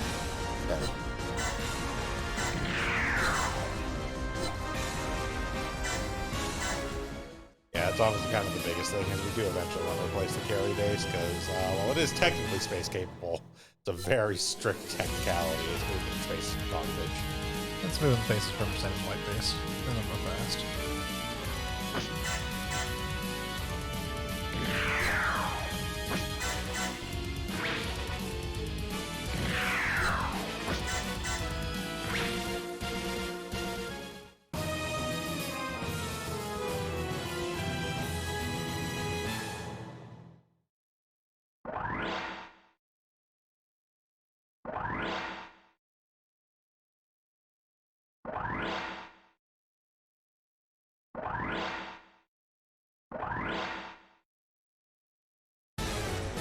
Nice. Oh, we have to get an update on the generator status first. 2 cards. Yep. Three. 3 cards. Yeah. So, destroy 2 units. Destroy 2 units, wait. Yeah. Basically. Surround a dome or something. Oh, more stuff spawning. Oh. So. Oh! They made some poor life choices. That's waiting there for it.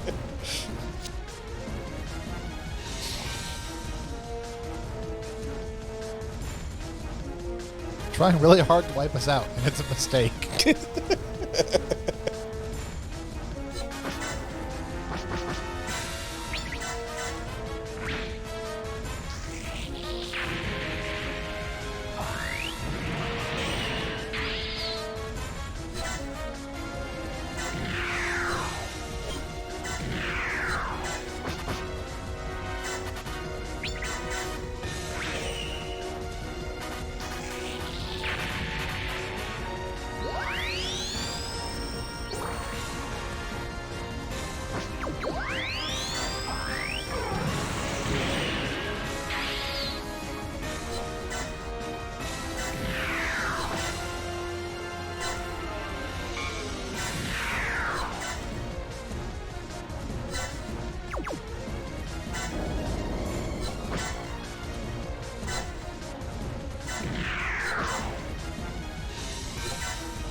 So, Sosby is done.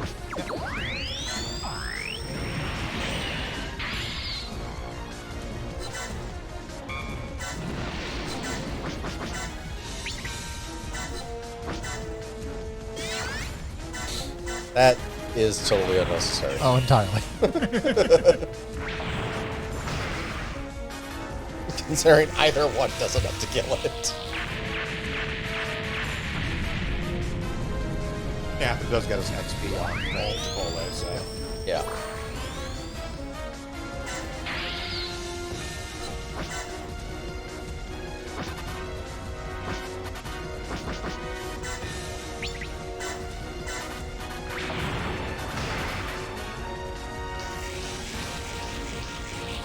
They deployed more ships. Oh god, why did we deploy more ships?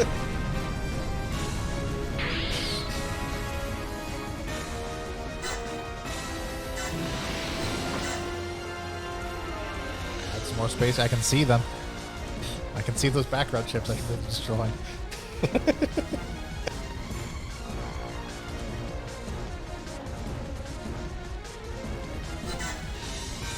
Particularly for Snows.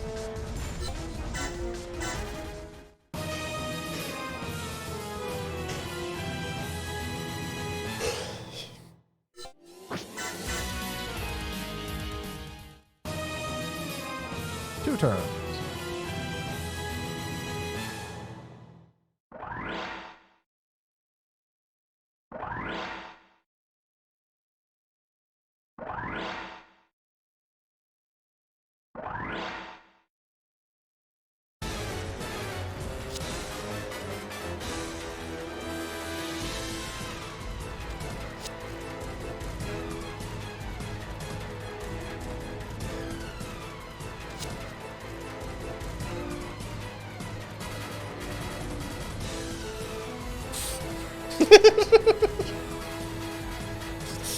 I don't know, it seems like we're fine. I'm not sure if we need the Mega Beam Launcher.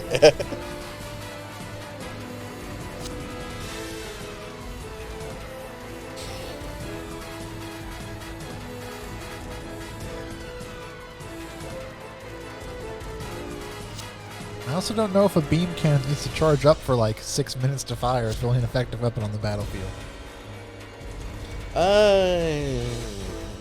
Yeah, it's not like a giant space cannon that gets one shot and then has to spend 4 hours reloading. Doesn't even take that long to reload.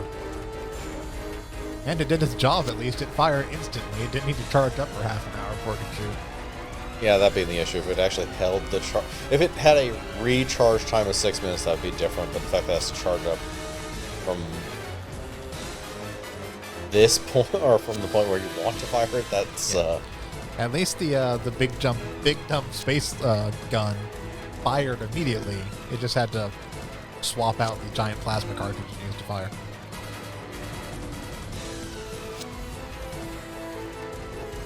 I will always take a longer reload over a long charge time to begin firing. No sense in the dramatic. They had dramatic. They had to reload that thing as a spaceship charged directly at them. But that was after they fired a shot.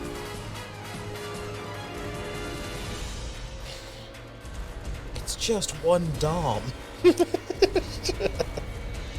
Really, you could stop now. Every set of reinforcements they fired off have died the moment they showed up on the battlefield. With the exception of this one Dom, we're keeping it around as a joke. It's I'm pretty sure that ship over there that's just walking around blowing up their ships could win Abako its own. I'm pretty sure that cannon on the shoulder of that thing is way more powerful than the cannon the fifth is about to fire. The fourth is about to fire, anyways. It is literally a battleship cannon that they mounted onto it.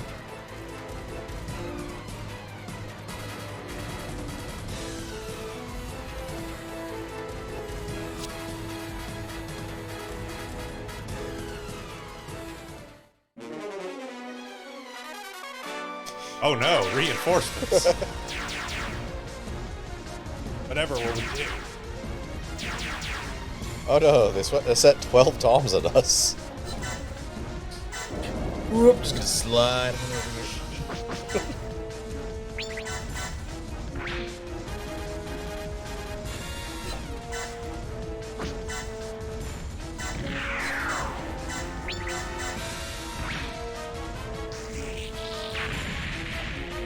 I feel bad.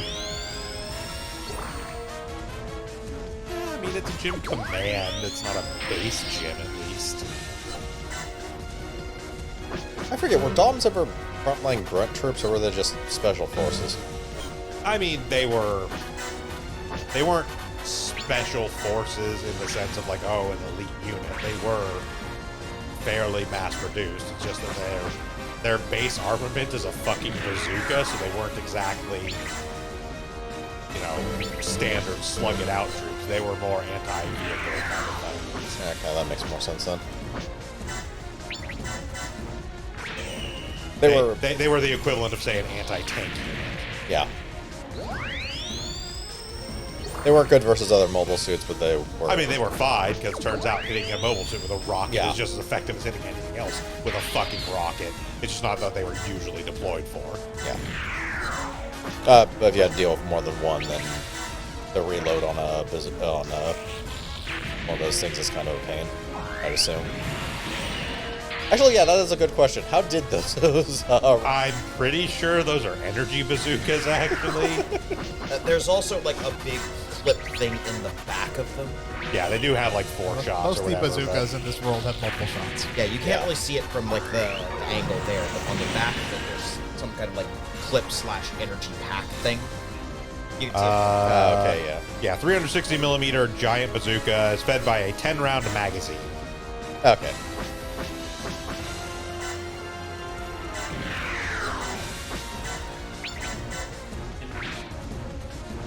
Yeah.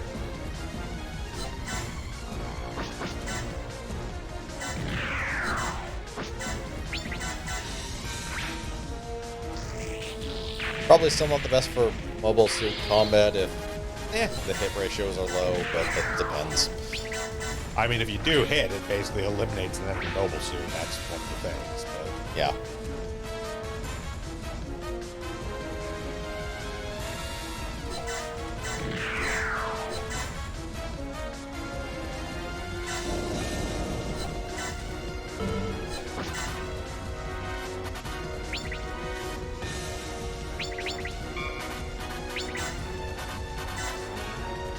are technically also Rick Doms, which are actually just the space version of a Dom. Is really the only major difference. Dick Roms.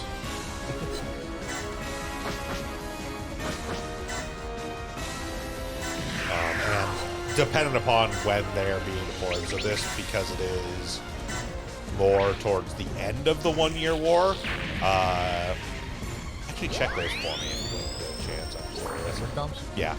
Because while the base Dom units and the Rick Doms as well all did start with the regular bazookas, okay, yeah, they are just the 360mm giant bazookas. Towards the end of the 1 year war, they did actually develop a beam bazooka.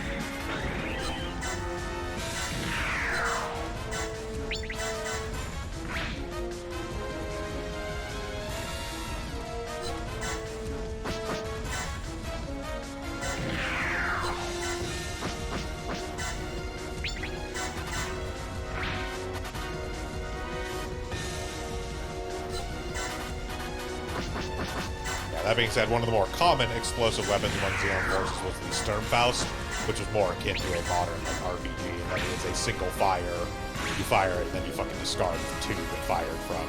Yep. Yeah. Kind of thing.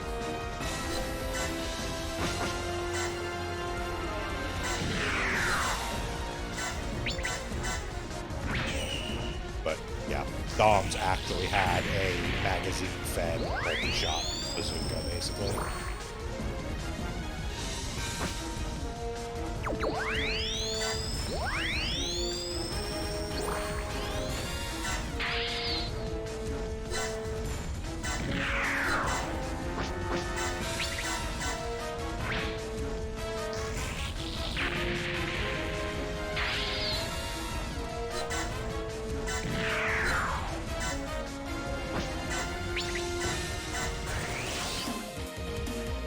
Exam system.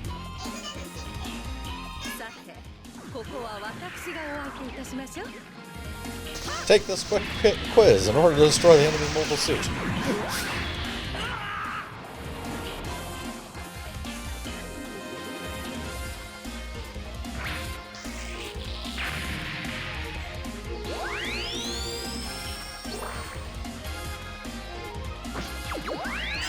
Don't remember what we were trying to listen to. You know, Okay, so we need one more level on it.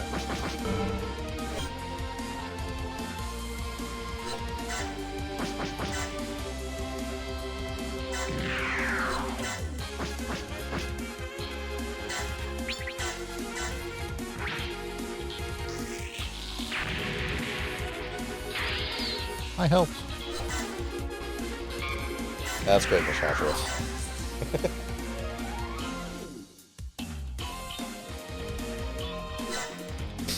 Hey, buddy. Get to live.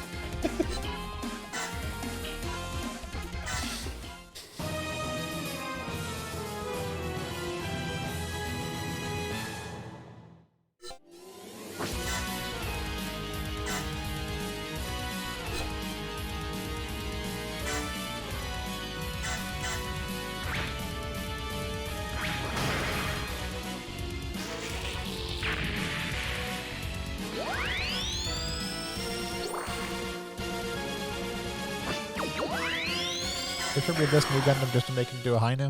Yes. I mean, also because we were fluttering around the various new Gundam variants as well. Like, we never actually got the base new Gundam, I don't think. So we actually, like, we got this new Gundam by essentially downgrading a new HWS. But considering we want part of our final team is going to be the high new, that is where we will take this thing. Get up your lazy ass and fire that gun yet? I'm not even sure what. There's like a Rick Dom left. We need to destroy that one Rick Dom. The fleet in the background. The fleet, they won't let me go just go destroy. Yes. I'm pretty sure the Deep Striker can't take care of that fleet by itself. Oh, absolutely. I mean, that's what the Deep Striker was designed to do. Yeah. The Deep Striker was... The concept of the Deep Striker, because never actually got deployed, Yeah. was stripping down a warship to attach the cannon and boosters and everything to it, to the XS, so they could launch the XS through enemy lines to go destroy an enemy base. Yeah.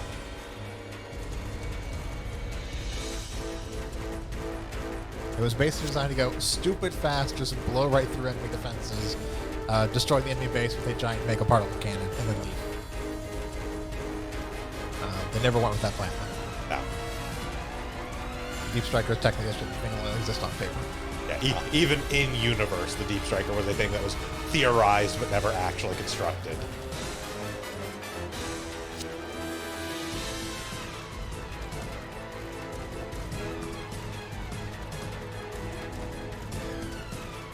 This kind of explains why it's so ridiculous in operation. I mean, it wasn't that it wasn't constructed because it wouldn't work. They just decided to go a different way. It's actually why, like, the torso and the arms and everything are just the XS. XS, yeah. Yeah.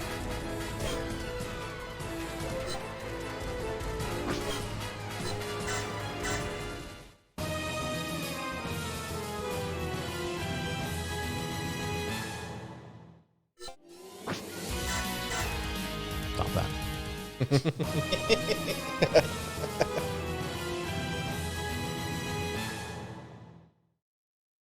You're only alive because the game wants you to be alive. Yeah. All right, Lewis, we've stalled long enough. Fire the fucking cannon already so we can kill this one Dom and go home. Well, we can go home. You have to live here or die. Hey, no. Or explode.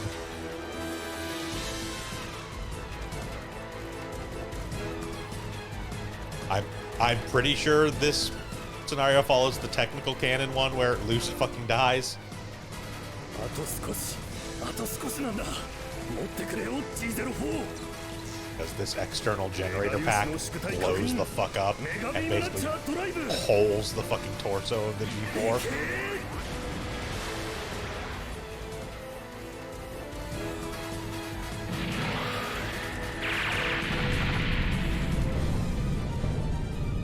I want his mega particle cannon. No, you don't. It causes your suit to fucking explode and the pilot dies. It also takes 6 minutes to fire when literally went over the Deep Striker could have flown to the fleet, fired beam, spark gun shots, and blown the whole damn thing up by this point.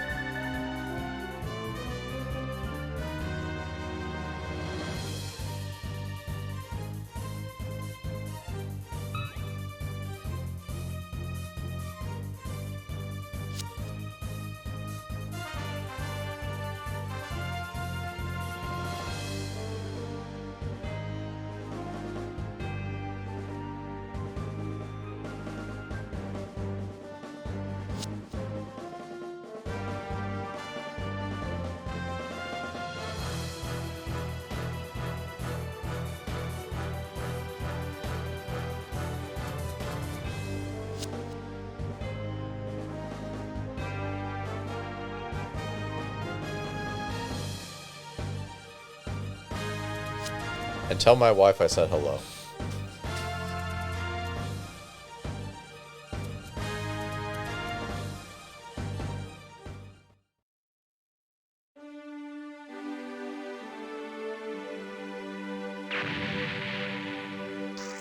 Yeah, so again, in actual encounters in space, if you like ace all the missions up to this point and do some like special triggers or whatever, this is the point where Ford shows up and rips the external generator pack off of the G4 and hurls it off into space where it goes up, thereby saving Luce, and you get to keep him and the G4 through the rest of the game.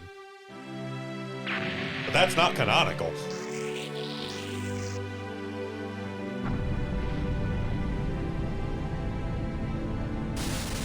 Instead, we blow this up and therefore get a... Womp womp. Yep. And therefore, get, obtain the Ghost Gundam 4.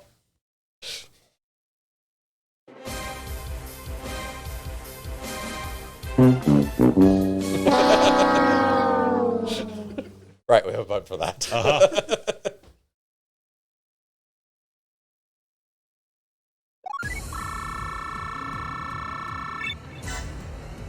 Right, so I need that unit with a white sheet covering it. Ah, yes. The G04 Ghost. The B004.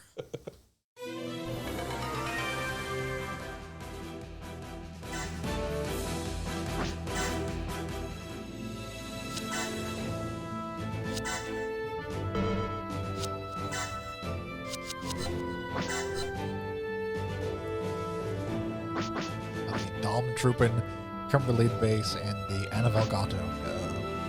Okay, yep. Did you actually hit? You have to actually hit L. There you go. Japanese controls. For some reason.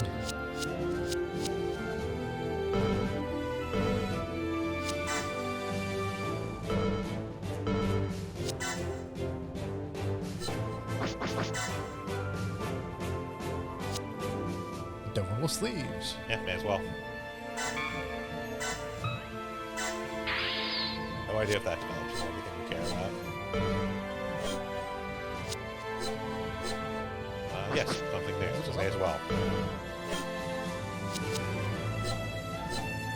that guy goes into the Nightingale.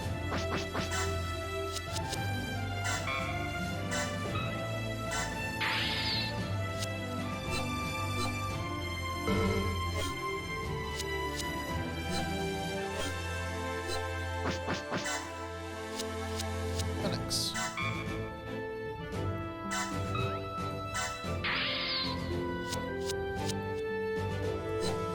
I need one more on her.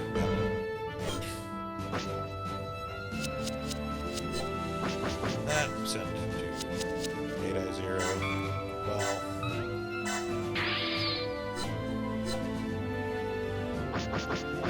The deadline because we have everything here. Yep. May as well fail Beta 0 at least once.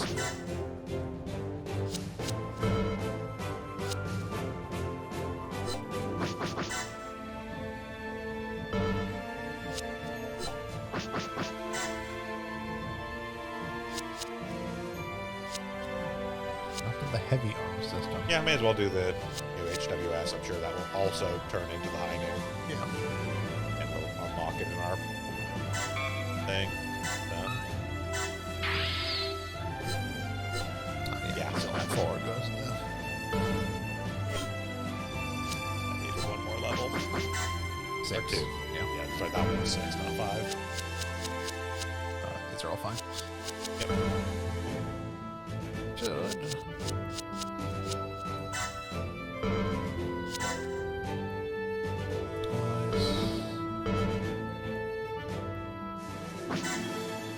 Okay, there's one more.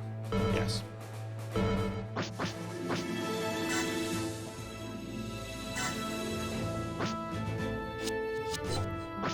We may as well field the alpha, the beta 0 one time, just show it off. It's not like anything we're doing here is going to necessitate the Neo Xeon. I was gonna see if there's any other large space stuff we could deploy instead. Eh.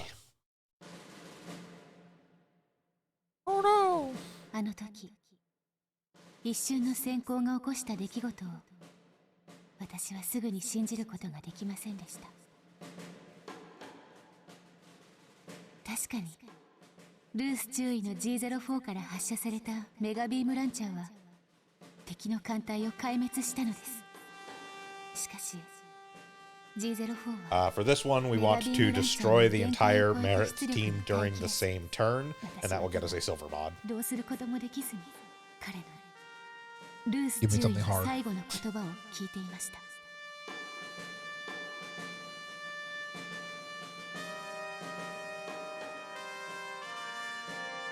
敵艦隊を壊滅させたことでグラナダ方面でのジオン軍の動きはなくなると判断され、サラブレッドを含む第16独立戦隊は補給を受けることになりました。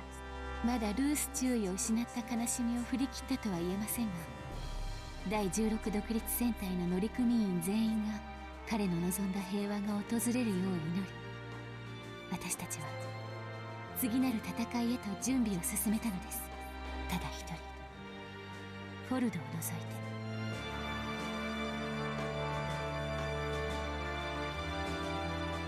フォルド、ルースとのお別れにもとうとう来なかったわね。あんなものただ It's not a funeral, it's a memorial. Funerals involve a burial. フォルドは単にルースの死を認めたくないだけじゃないの？うるさい。もう俺は I ガン just, ダムになんか I 乗りたく feel ない like んだ if things had been slightly different, I could have saved them. 怖いんだよ戦闘がもう今まで戦いが怖いなんて感じたことはなかった Why couldn't we just let the player units attack the fleet instead of having to use the beam 当たり launcher? 前だと思ってたでもルースがいなくなって漆黒の空を一人きりで漂う恐怖に You got like the new type afterlife, it's fine. そんなことを考える I と息が詰 I don't ま know る that Ford is actually a い new つも type. ルースは Do you have to be a new type to go to the new type afterlife? I mean, they're the only ones we've ever seen なの involved に in 奴 the は new 死んで type しまった afterlife. 俺を見捨てて行っちまったこれから俺は一人でみんなを守らなきゃいけないのにうぬぼれないでよ。誰が一人でみん Like, なを it's not 守 like らなくちゃ Camille's ならな shitty いって parents ever showed up to him バ in new カに type しないでよ。 flashes. みんな Yeah, 必 they 死 probably で didn't want 戦 them ってい to. るのよ。それなのに悲しんでいるのはルースよ。彼は仲間たちに戦う意志を伝えようとしたのよ。戦い抜くことがみんなの幸せへの近道だと信じていたからだわ。そして誰よりもルースがそのことを伝えたかったの。彼がその心を受け継いで欲しかったのはフォルド、あなたのはずなのよ。ミユそうだよな俺は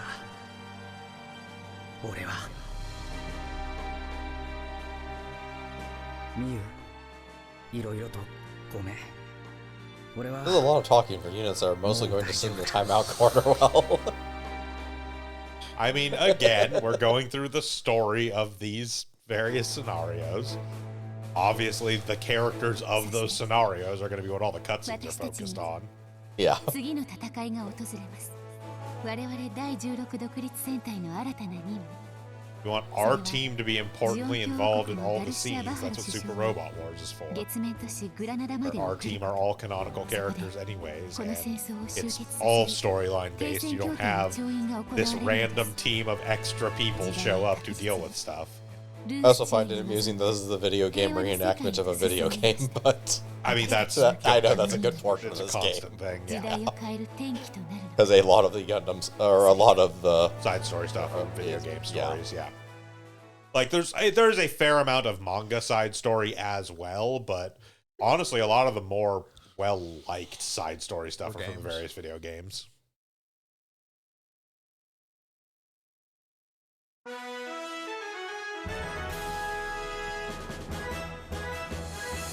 和平 Well, hey.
Also, my face is a square.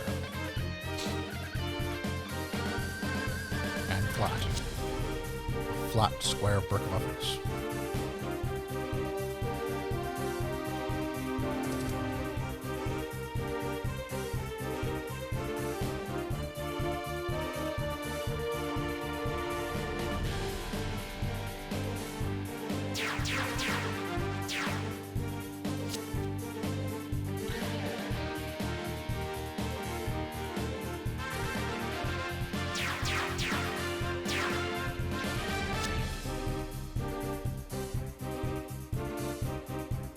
Indeed, random Xeon Yeah, I was soldier. gonna say. Sure is a weird feeling, Republic of Xeon Soldier. What's your name? Republic. And your last name? Of Xeon Soldier. My parents were very patriotic. A noble of Xeon Soldier family.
No, plenty of wars in history have come to an end with resistance along the way. Yeah. War is a pretty varied affair that can last anywhere from like 100 years to less than a day with practically no shots. Or it can last a very long time because people forgot that they declared war and forgot to undeclare war.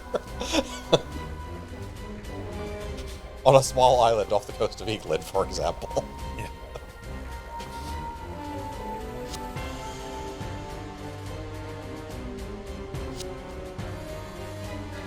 Or some wars that are still technically going on. We decide to stop shooting each other.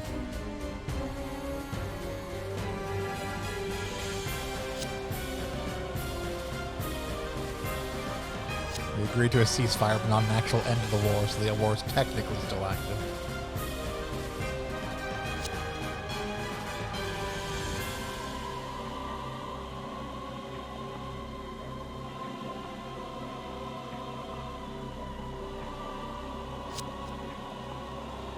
That sounds dumb.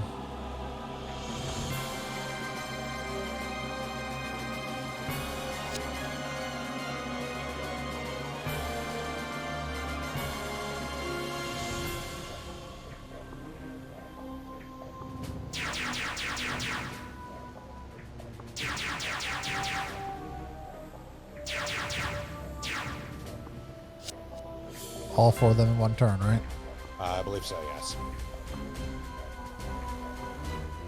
All for one turn. Basically all the named pilots. Ah, okay. All the ones in the back, basically.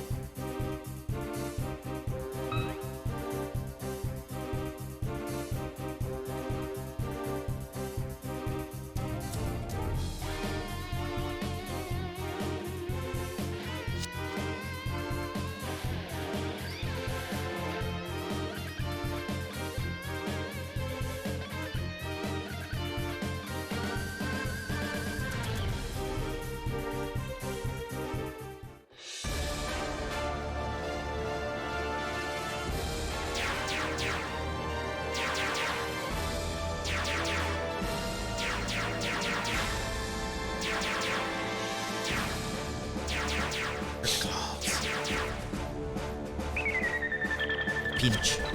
Sir, the deployed something stupid.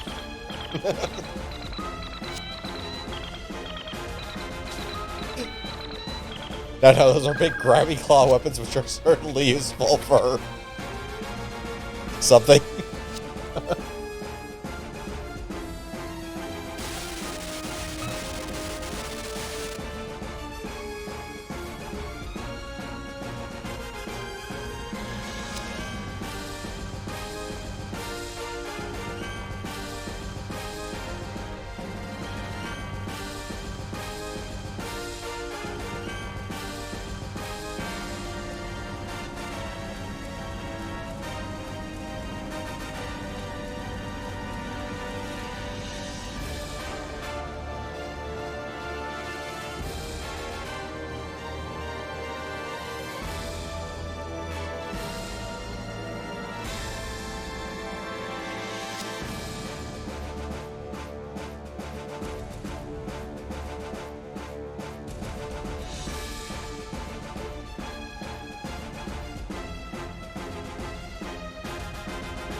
if you wait a couple hours, you won't have a head anymore. You won't have to follow orders.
Hopefully with the help of some random people who show up with futuristic technology.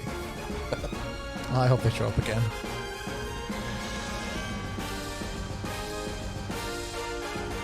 If not, I'm sure they got this. Theorizing that one could travel within their own lifetime during the 1-year war, a secret experimental program was produced.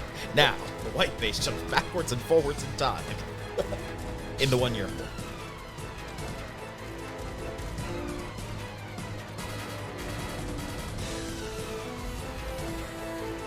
The white base, the Wolverine of Gundam universe. It's on all the teams.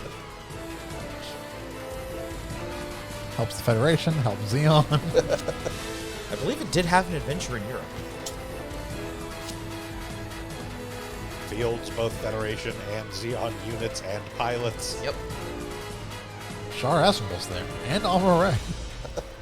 Amon Karn somehow.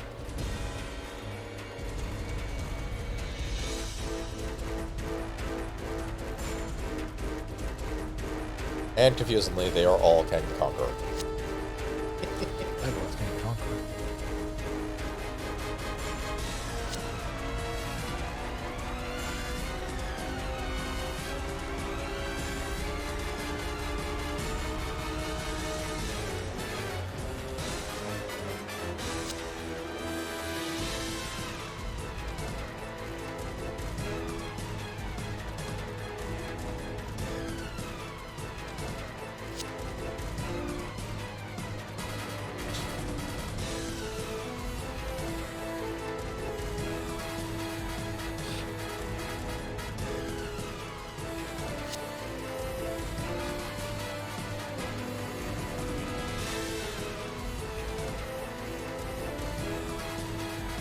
Stop talking.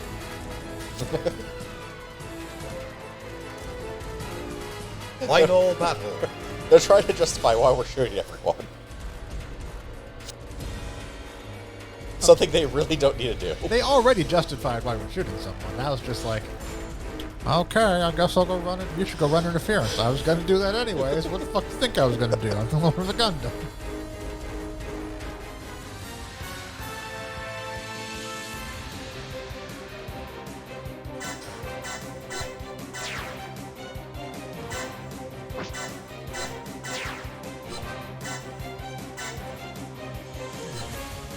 Alright, Ford, here's your lunchbox full of snacks. Let the Deep Striker handle this. Oh, no, Fold actually has a thing to do.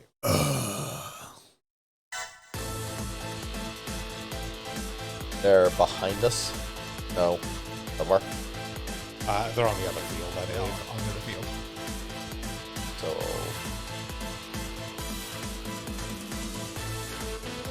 I assume you can just transfer from one field Yeah. to the other. Yeah, okay. It takes your movement to do it, essentially. There, forward. God. I guess I'm behind.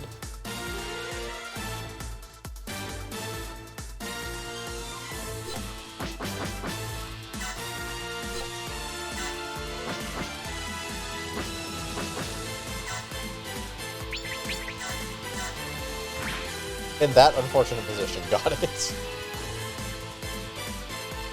Okay, so you have to kill all 4 of the named pilots in the same turn, and he has to get the kill shot. Well, Okay, he doesn't have to get the kill shot. That's just the special condition to get He's gonna get the kill the special units to show up that he can then capture and sell for money. I mean, we're gonna do it because it's not actually that hard.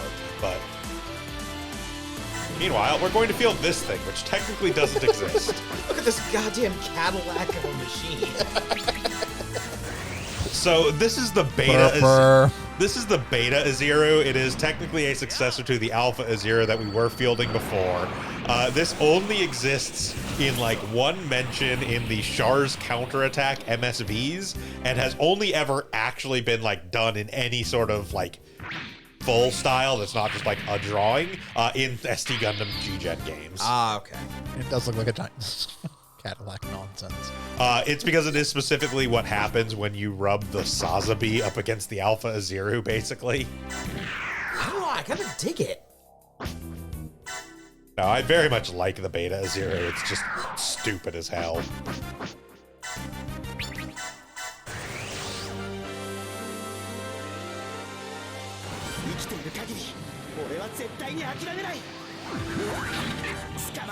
Then again, I am one of those absolute weirdos who, for their playthrough of this game, was just fielding the rhinoceros with Minovsky craft, so I'm just flying a tank in Don't space. have Minovsky craft. We did have the rhinoceros earlier. Yes, we had the rhinoceros. Unfortunately, because we never got the Minovsky craft, we didn't do stupid shit like that.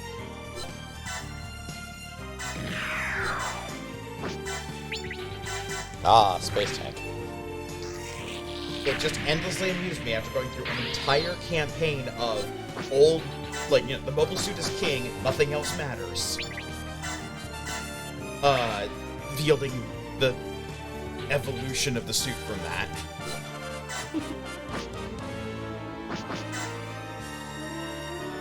Space tank.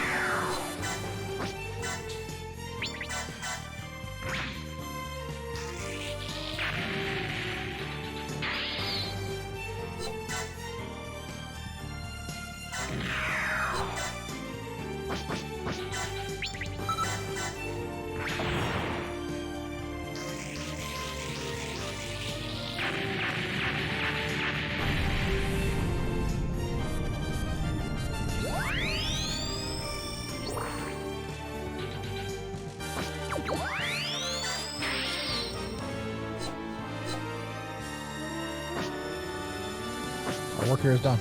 Yep.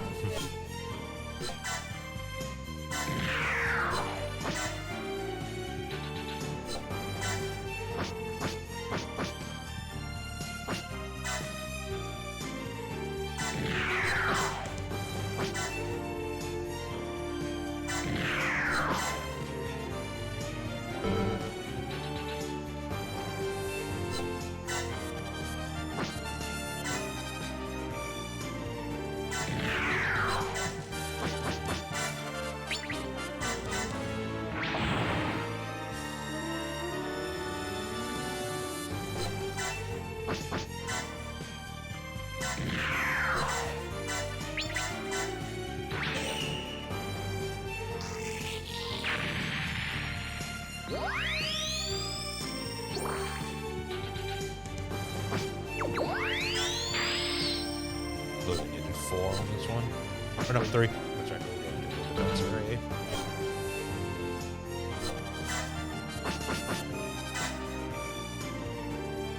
This we technically don't need any more because this is one of our final units, but we may as well show this guy off.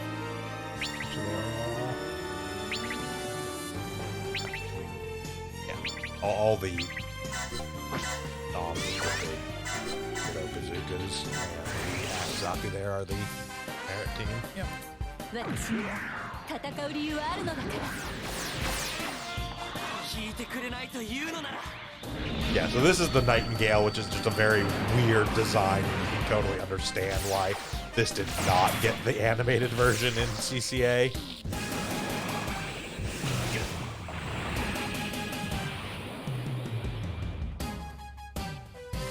After all, this is not anime. It's your life.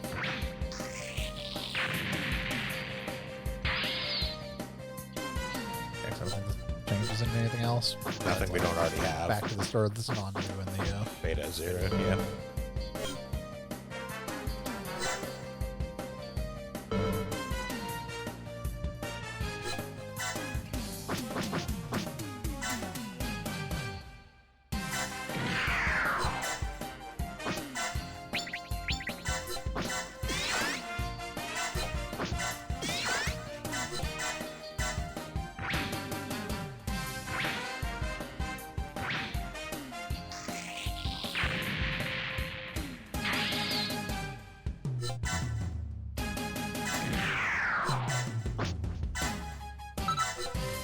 It is worth noting it is probably best not to support because that does divide the XP. I think we are still trying to level the jammer thing. We are, yeah. This is going to kill it anyways. So. Like, you support if you need the extra hit to actually kill the thing, but for anything that we are actually trying to level, we don't want to do that.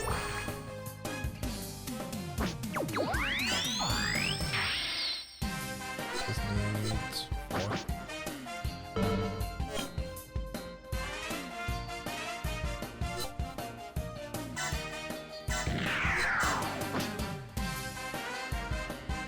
Very intensive, that higher. Uh-huh.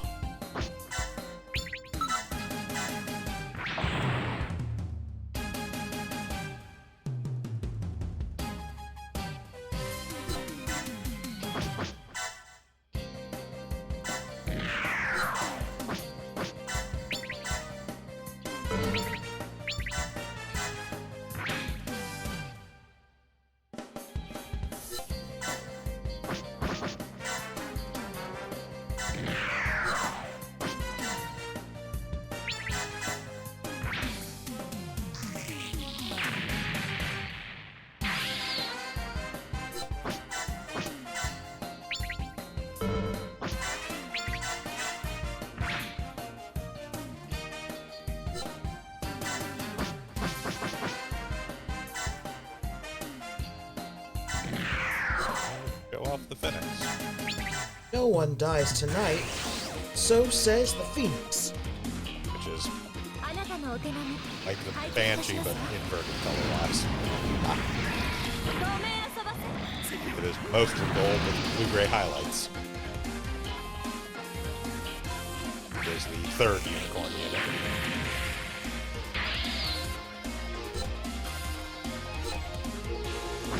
Yeah, it's a part of our final team.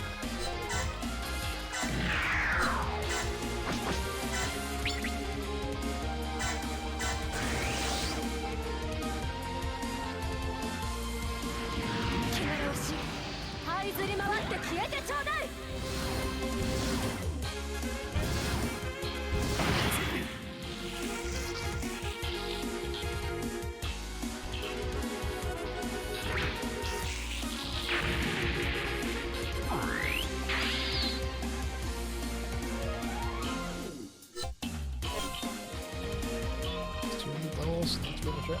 Yep.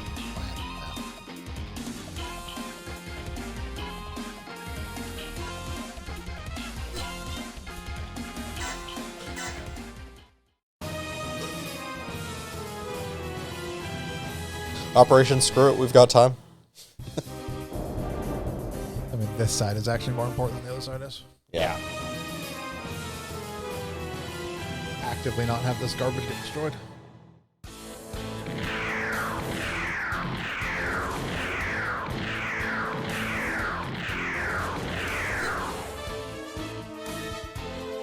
Just destroy all them in one turn, right? Yep. Doesn't have to be from full health, so. Have at. If anything, this will make it a little bit easier because it means we can have some of our units that still need levels to get actual kill shots on these guys. We just have to make sure that Ford gets the kill specifically on merit. But all the rest of them can be fucking anybody, doesn't matter. And all the stuff on this map can just die for all it matters. Yep.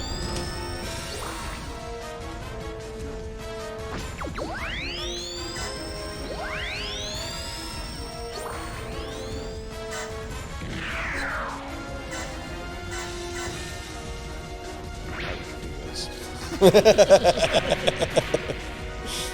part of you thought this was a good idea?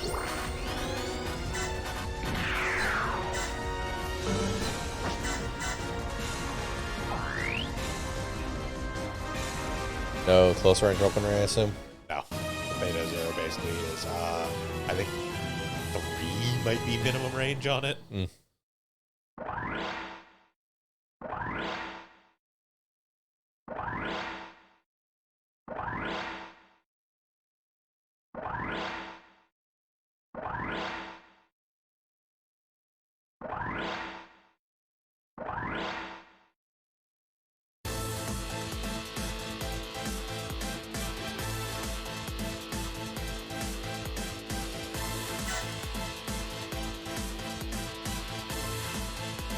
There he is.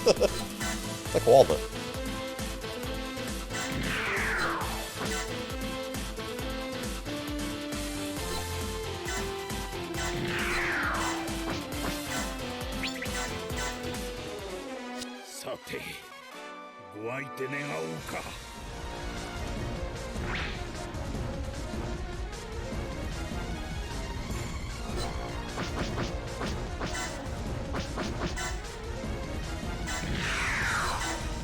That seems unkind.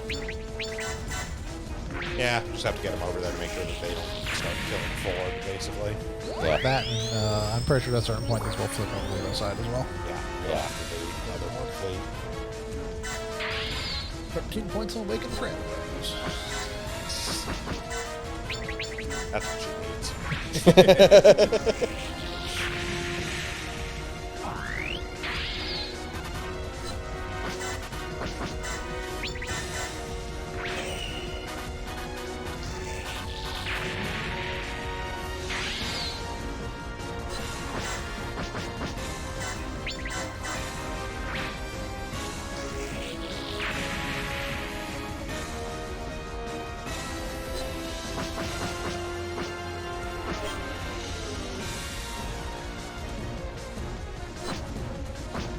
Was there anything on this one still? Yes. Yeah.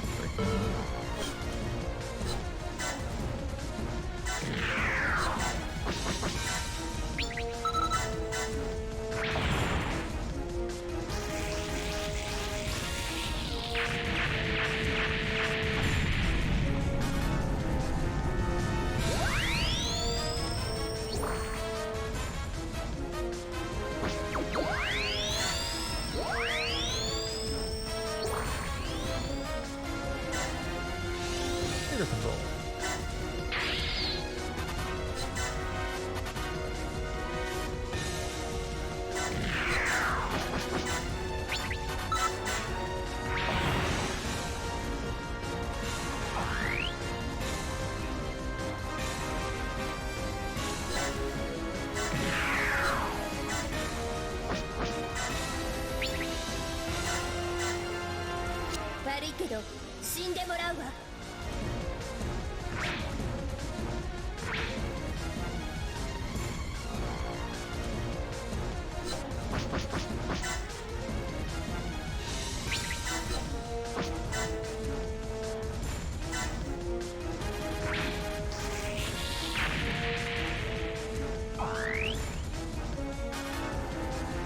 We've got one more unit further up to the north.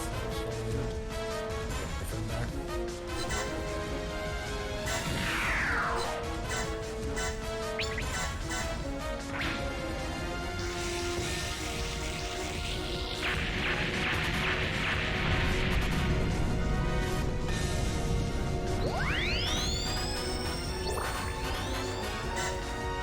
Levels for Mr. Oh, hey! The plus movement ability. Yep. I think we were worried about it.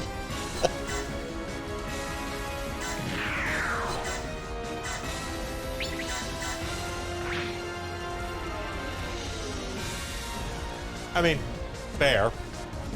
Like, to his credit, that is one of the things that Yazan is notable for, is he is actually an extremely mobile pilot.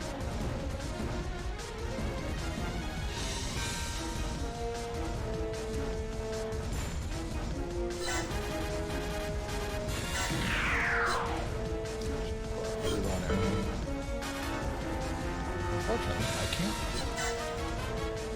Oh, frickin' shit. You can, because that gym there is ours.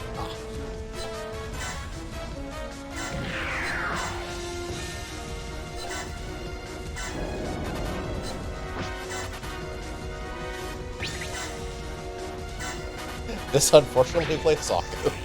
Hey, it knew what it was getting into when it decided to fucking charge the beta zero. In fairness, it's about the safest place it could be in comparison to a comparison. Yeah. Further away from the beta zero is actually more dangerous. I mean, it's dead either way, so It is. kind of a moot point there. May as well move up the Arja there. Yeah. Still need a couple levels on it.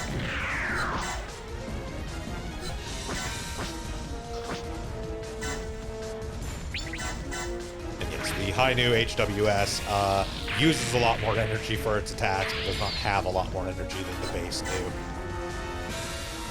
So it runs out fairly quickly.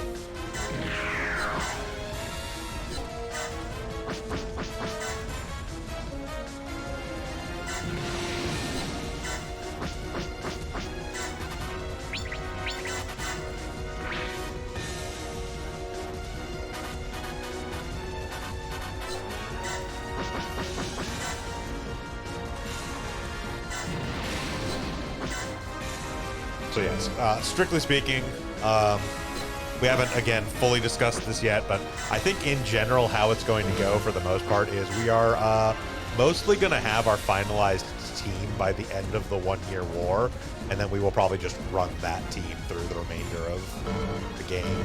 Yeah.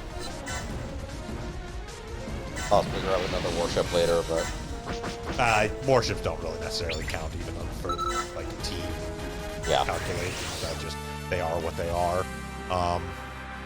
We will probably, once we get to like Zeta or double Zeta, grind out the warship from there, but maybe then even not. Because it's a fairly minor concern, all told, realistically. The only thing we would really get out of it is slightly more survivability, but again, the warship's very rarely get attacked. And even then, it takes concerted effort to actually destroy them by enemies. Yeah.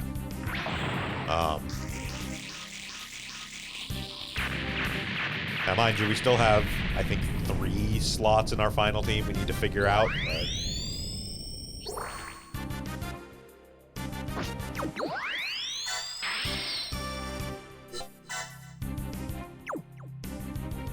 Like, at this point, we have unlocked enough stuff in the production list that there's very little in this game that we can't get to fairly easily.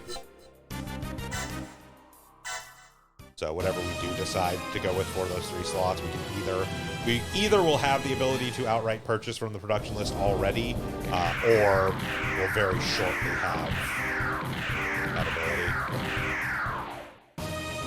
Like, we will be within 1 or 2 evolutions of it in exchange. In general, about the only thing for our final team that we don't have easy access to as of yet is specifically the Silver Bullet Funnels version, and that's something we will have at the latest as soon as we finish 1 Year War. Yep. Right, because the scenario you want to do for that is in the 1 Year War. Well, we are waiting on either getting the Minovsky craft, which will let us just take the Deep Striker wherever we damn well please, or if that's not the case, then we will just do it in 0080, which is entirely 2-mission space scenario, so we will be able to do it on extra difficulty with no real problem. Because we can just field, like, the Deep Striker and then the OCL and a bunch of other ridiculous shit. We will probably actually field the Hot Scramble when we do that one, just to make sure that things are gonna fucking die horribly.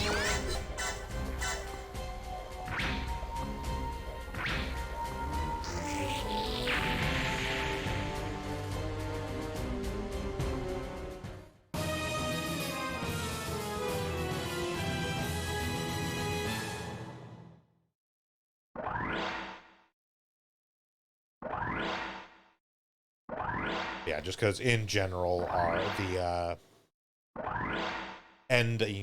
finishing 0080 is basically our last easy gold modification, essentially. We will get 1 more from Missing Link, and then we will get 1 from 0080, which is the end of the 1 Year War.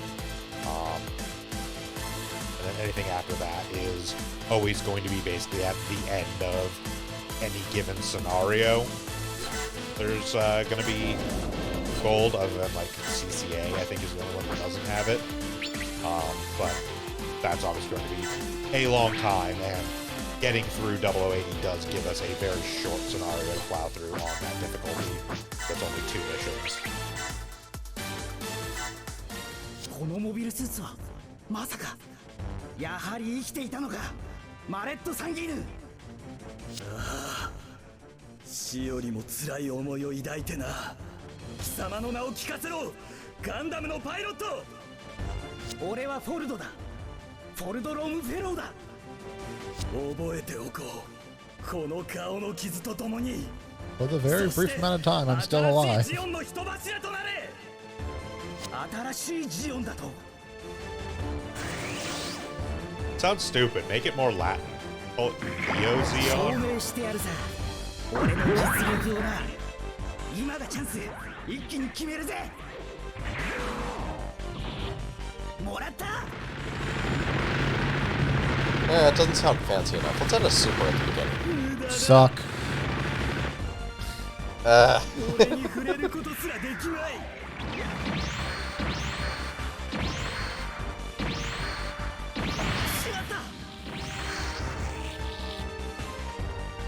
Well.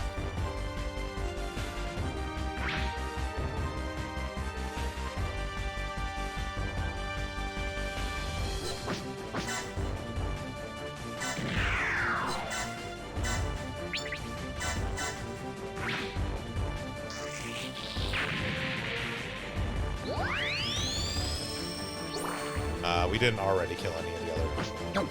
Yeah, right. Okay, good. I have not killed a single one until Okay, I yeah, was all three of them are right there, yeah. So, They are all various amounts of damaged, yeah.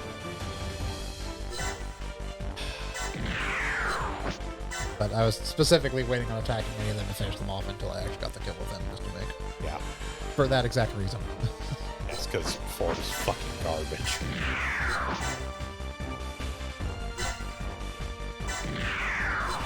In fairness, it is less Ford's fault and more Merritt is actually quite a good pilot, and Yatsaku is again a very mobile unit.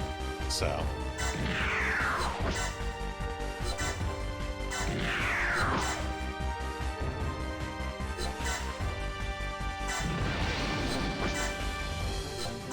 Intimidation factor.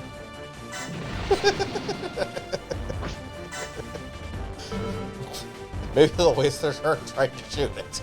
I would recommend actually doing the dispersal from the white base just to give Ford a little bit extra defense. Right, that's the Because thing you can do. as you saw, one hit from Merritt took nearly half of his health.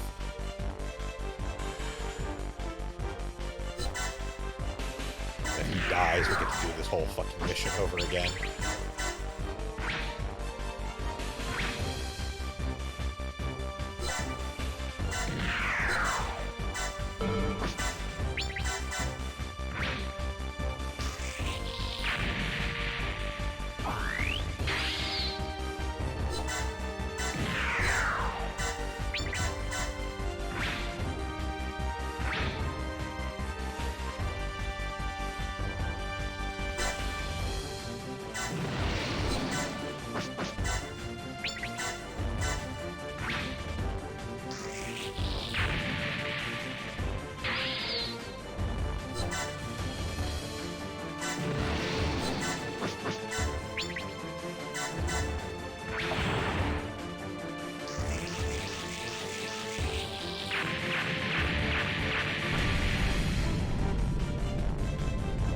What's the actual victory condition for this mission?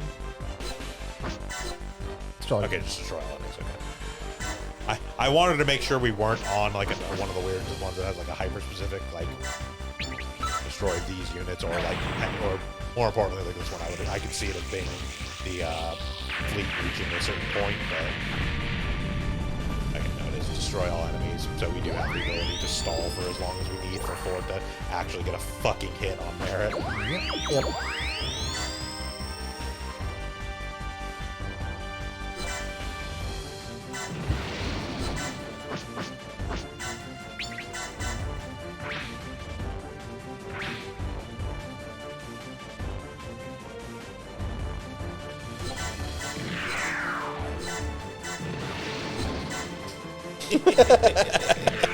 Don't ask how that fits in here. Don't ask questions. Minovsky particles.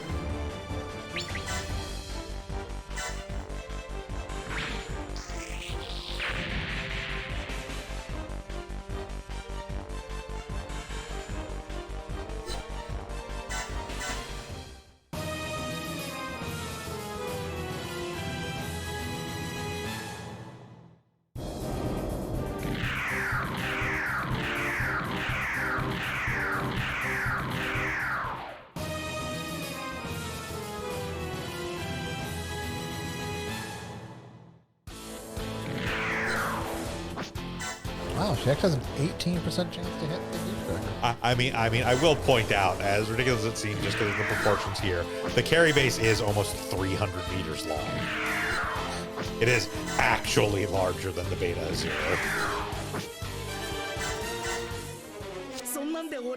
It just doesn't look like it at all because of the art style. Well, it's because they can't do the warships to proper scale because they would take up like half the fucking map. Yeah. They'd be slightly mobile terrain. Basically. Like, doing them as like a 2x3 or sometimes a 3x3, depending upon the actual, like, ship itself, is a reasonable accommodation to get through the idea that they are big. But, like, to give them the actual scale, like, again, so your average mobile suit, right, is, like, 20-ish meters. So, well, the carry base would be more than 10 times that, would be like 15 times that almost. We have like an accuracy boost skill on Ford. I need to check and see if I can do. Maybe?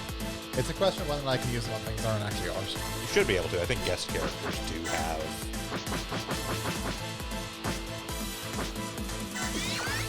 Yeah, guest characters can be targeted, so.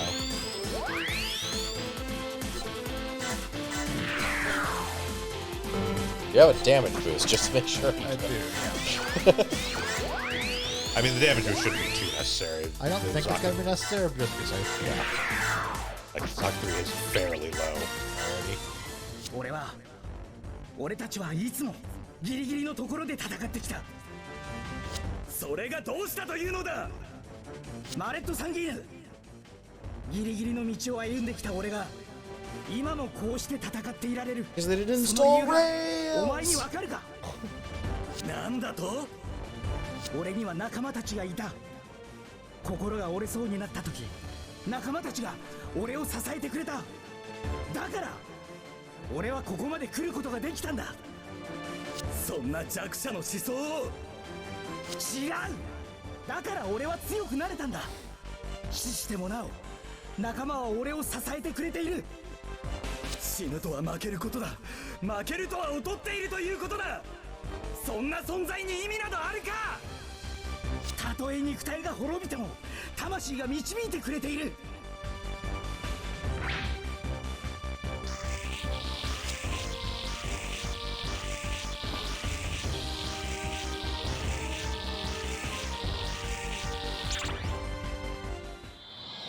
Historic moment. Oh, good. Thanks to beat up. Yeah.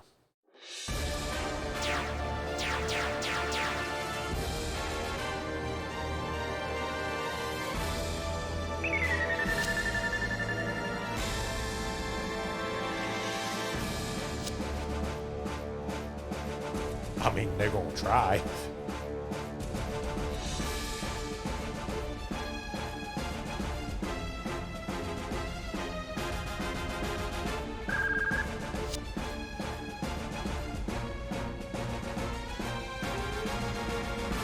Please stop. Oh god, please stop.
Keep firing.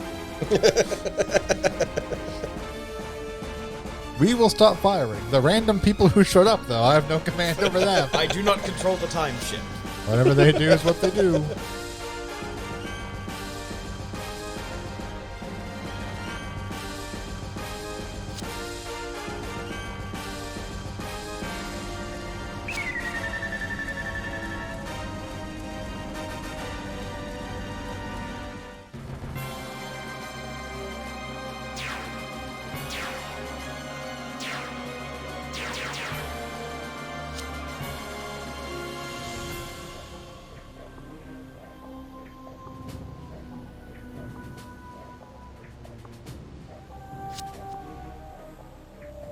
Do I have to destroy both of them at the same turn?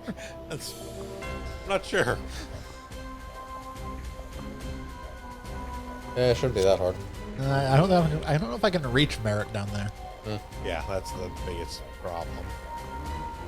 It may have been you had to. I mean, it's... Oh no, we'll miss out on a silver mod. I mean, you might as well destroy 3 wounded units. Oh no, here. destroy the other ones there. Yeah, goes without saying.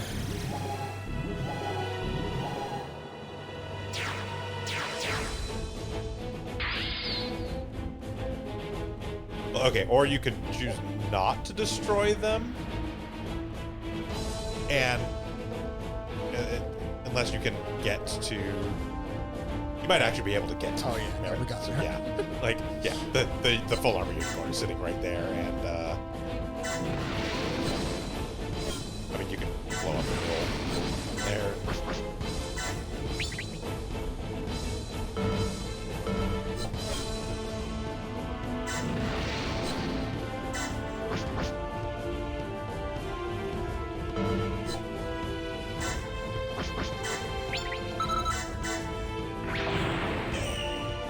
Goodbye.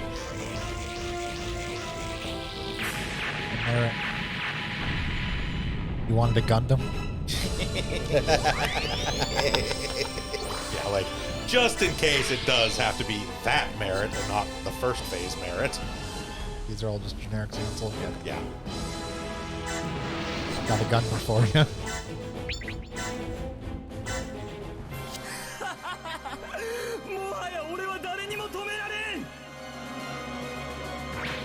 Goodbye. No one can stop me! Oh no, I've been stopped!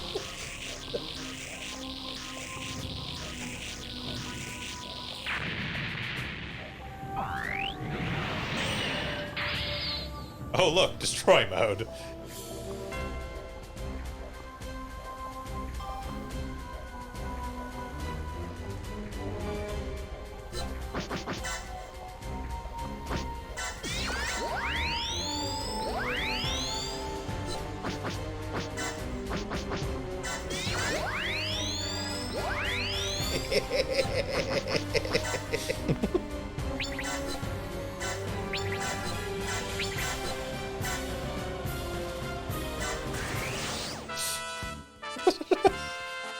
Fire everything! Every single unit is on the field right now. A maximum group attack. Yep. 私にも負けられないわけがあるのよ。そんな腕前で向かってくる気？我らが力を示す時、それに続け。怖がらないで。ついてください。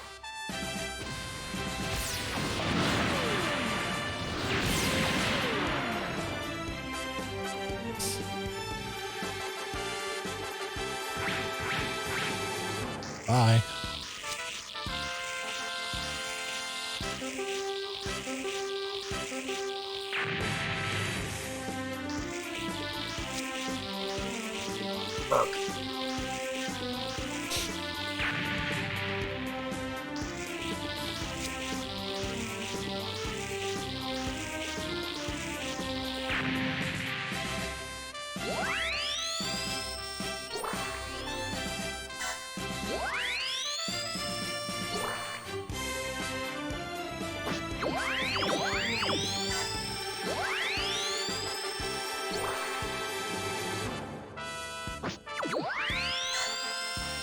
Yeah, there we go.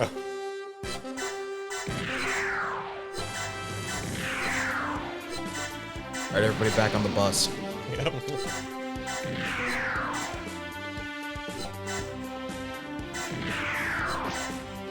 Everybody who can get back on the bus, get back on the bus.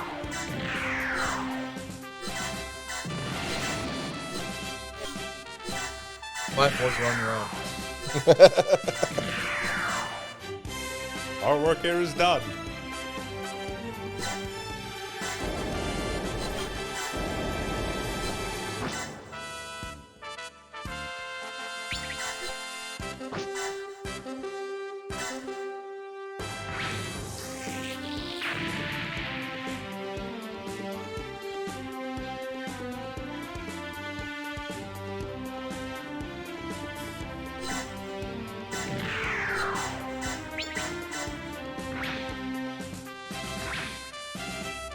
The longer a campaign of Degeneration Genesis goes on, the less threatening any given enemy seems to be. I mean, that's honestly kind of the case with any of these style of games. Like, let's be real, by the end of Super Robot Wars T, nothing was gonna fucking hurt us either. Yeah. It's just this, it's more pronounced in the G-Gen games because you do evolve units and eventually have, like, you know, ridiculous shit floating around that's just like, yeah, no, nothing's gonna touch it. Because, like, stuff like that, like the you know, Phoenix Unleashed and, like, the Deep Striker, even at level 1, are already way beyond what most things can touch. And now we've got, like, the, what is it, like, level 20-something on the Deep Striker? Like, 5? yeah, so it's like, its stats are just so beyond ridiculous that it doesn't, that it's impossible at this point.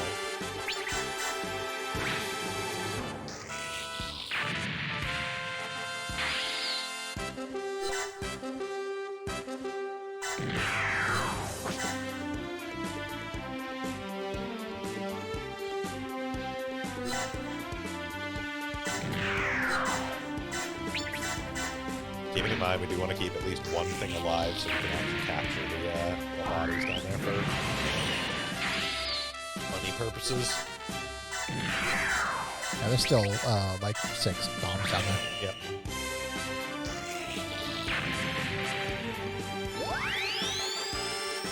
Hey, there we go.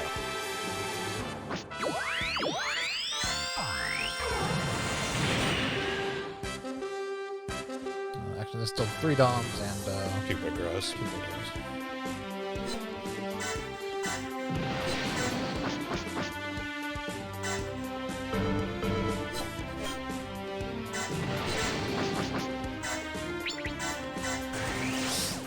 the best attack this has. Well, you have to be in like super high vigor to actually activate. Just what to do. Fire every gun. Uh-huh. The barrage attack.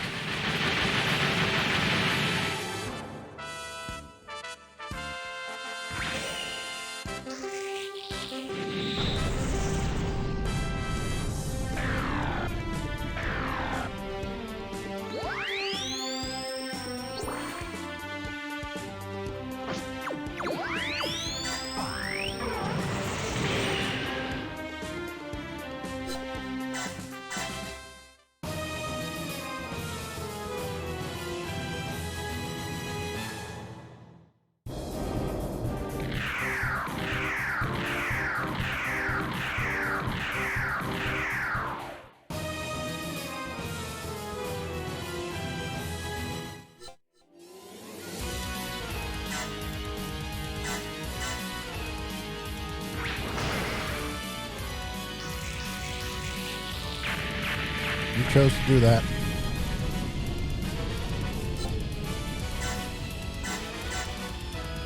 You also chose to do that. The rest you get to live is I can't counter anymore.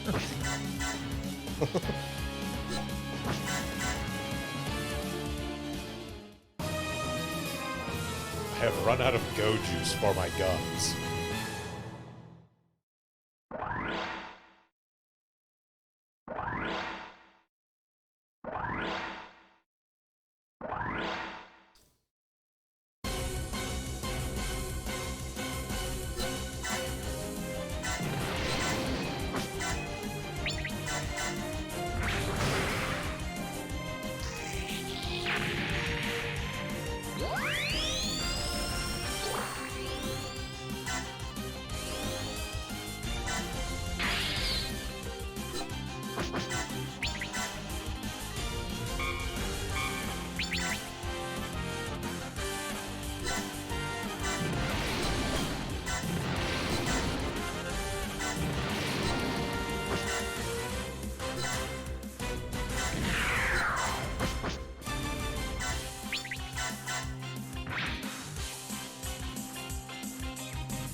as well. Yeah.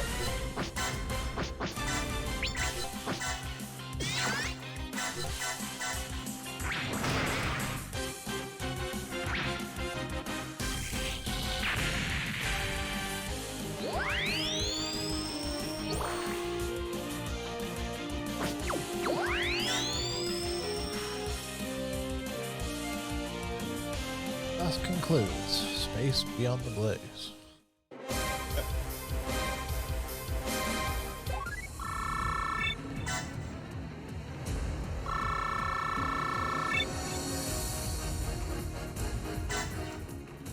Right, getting second place with that fantastic group attack.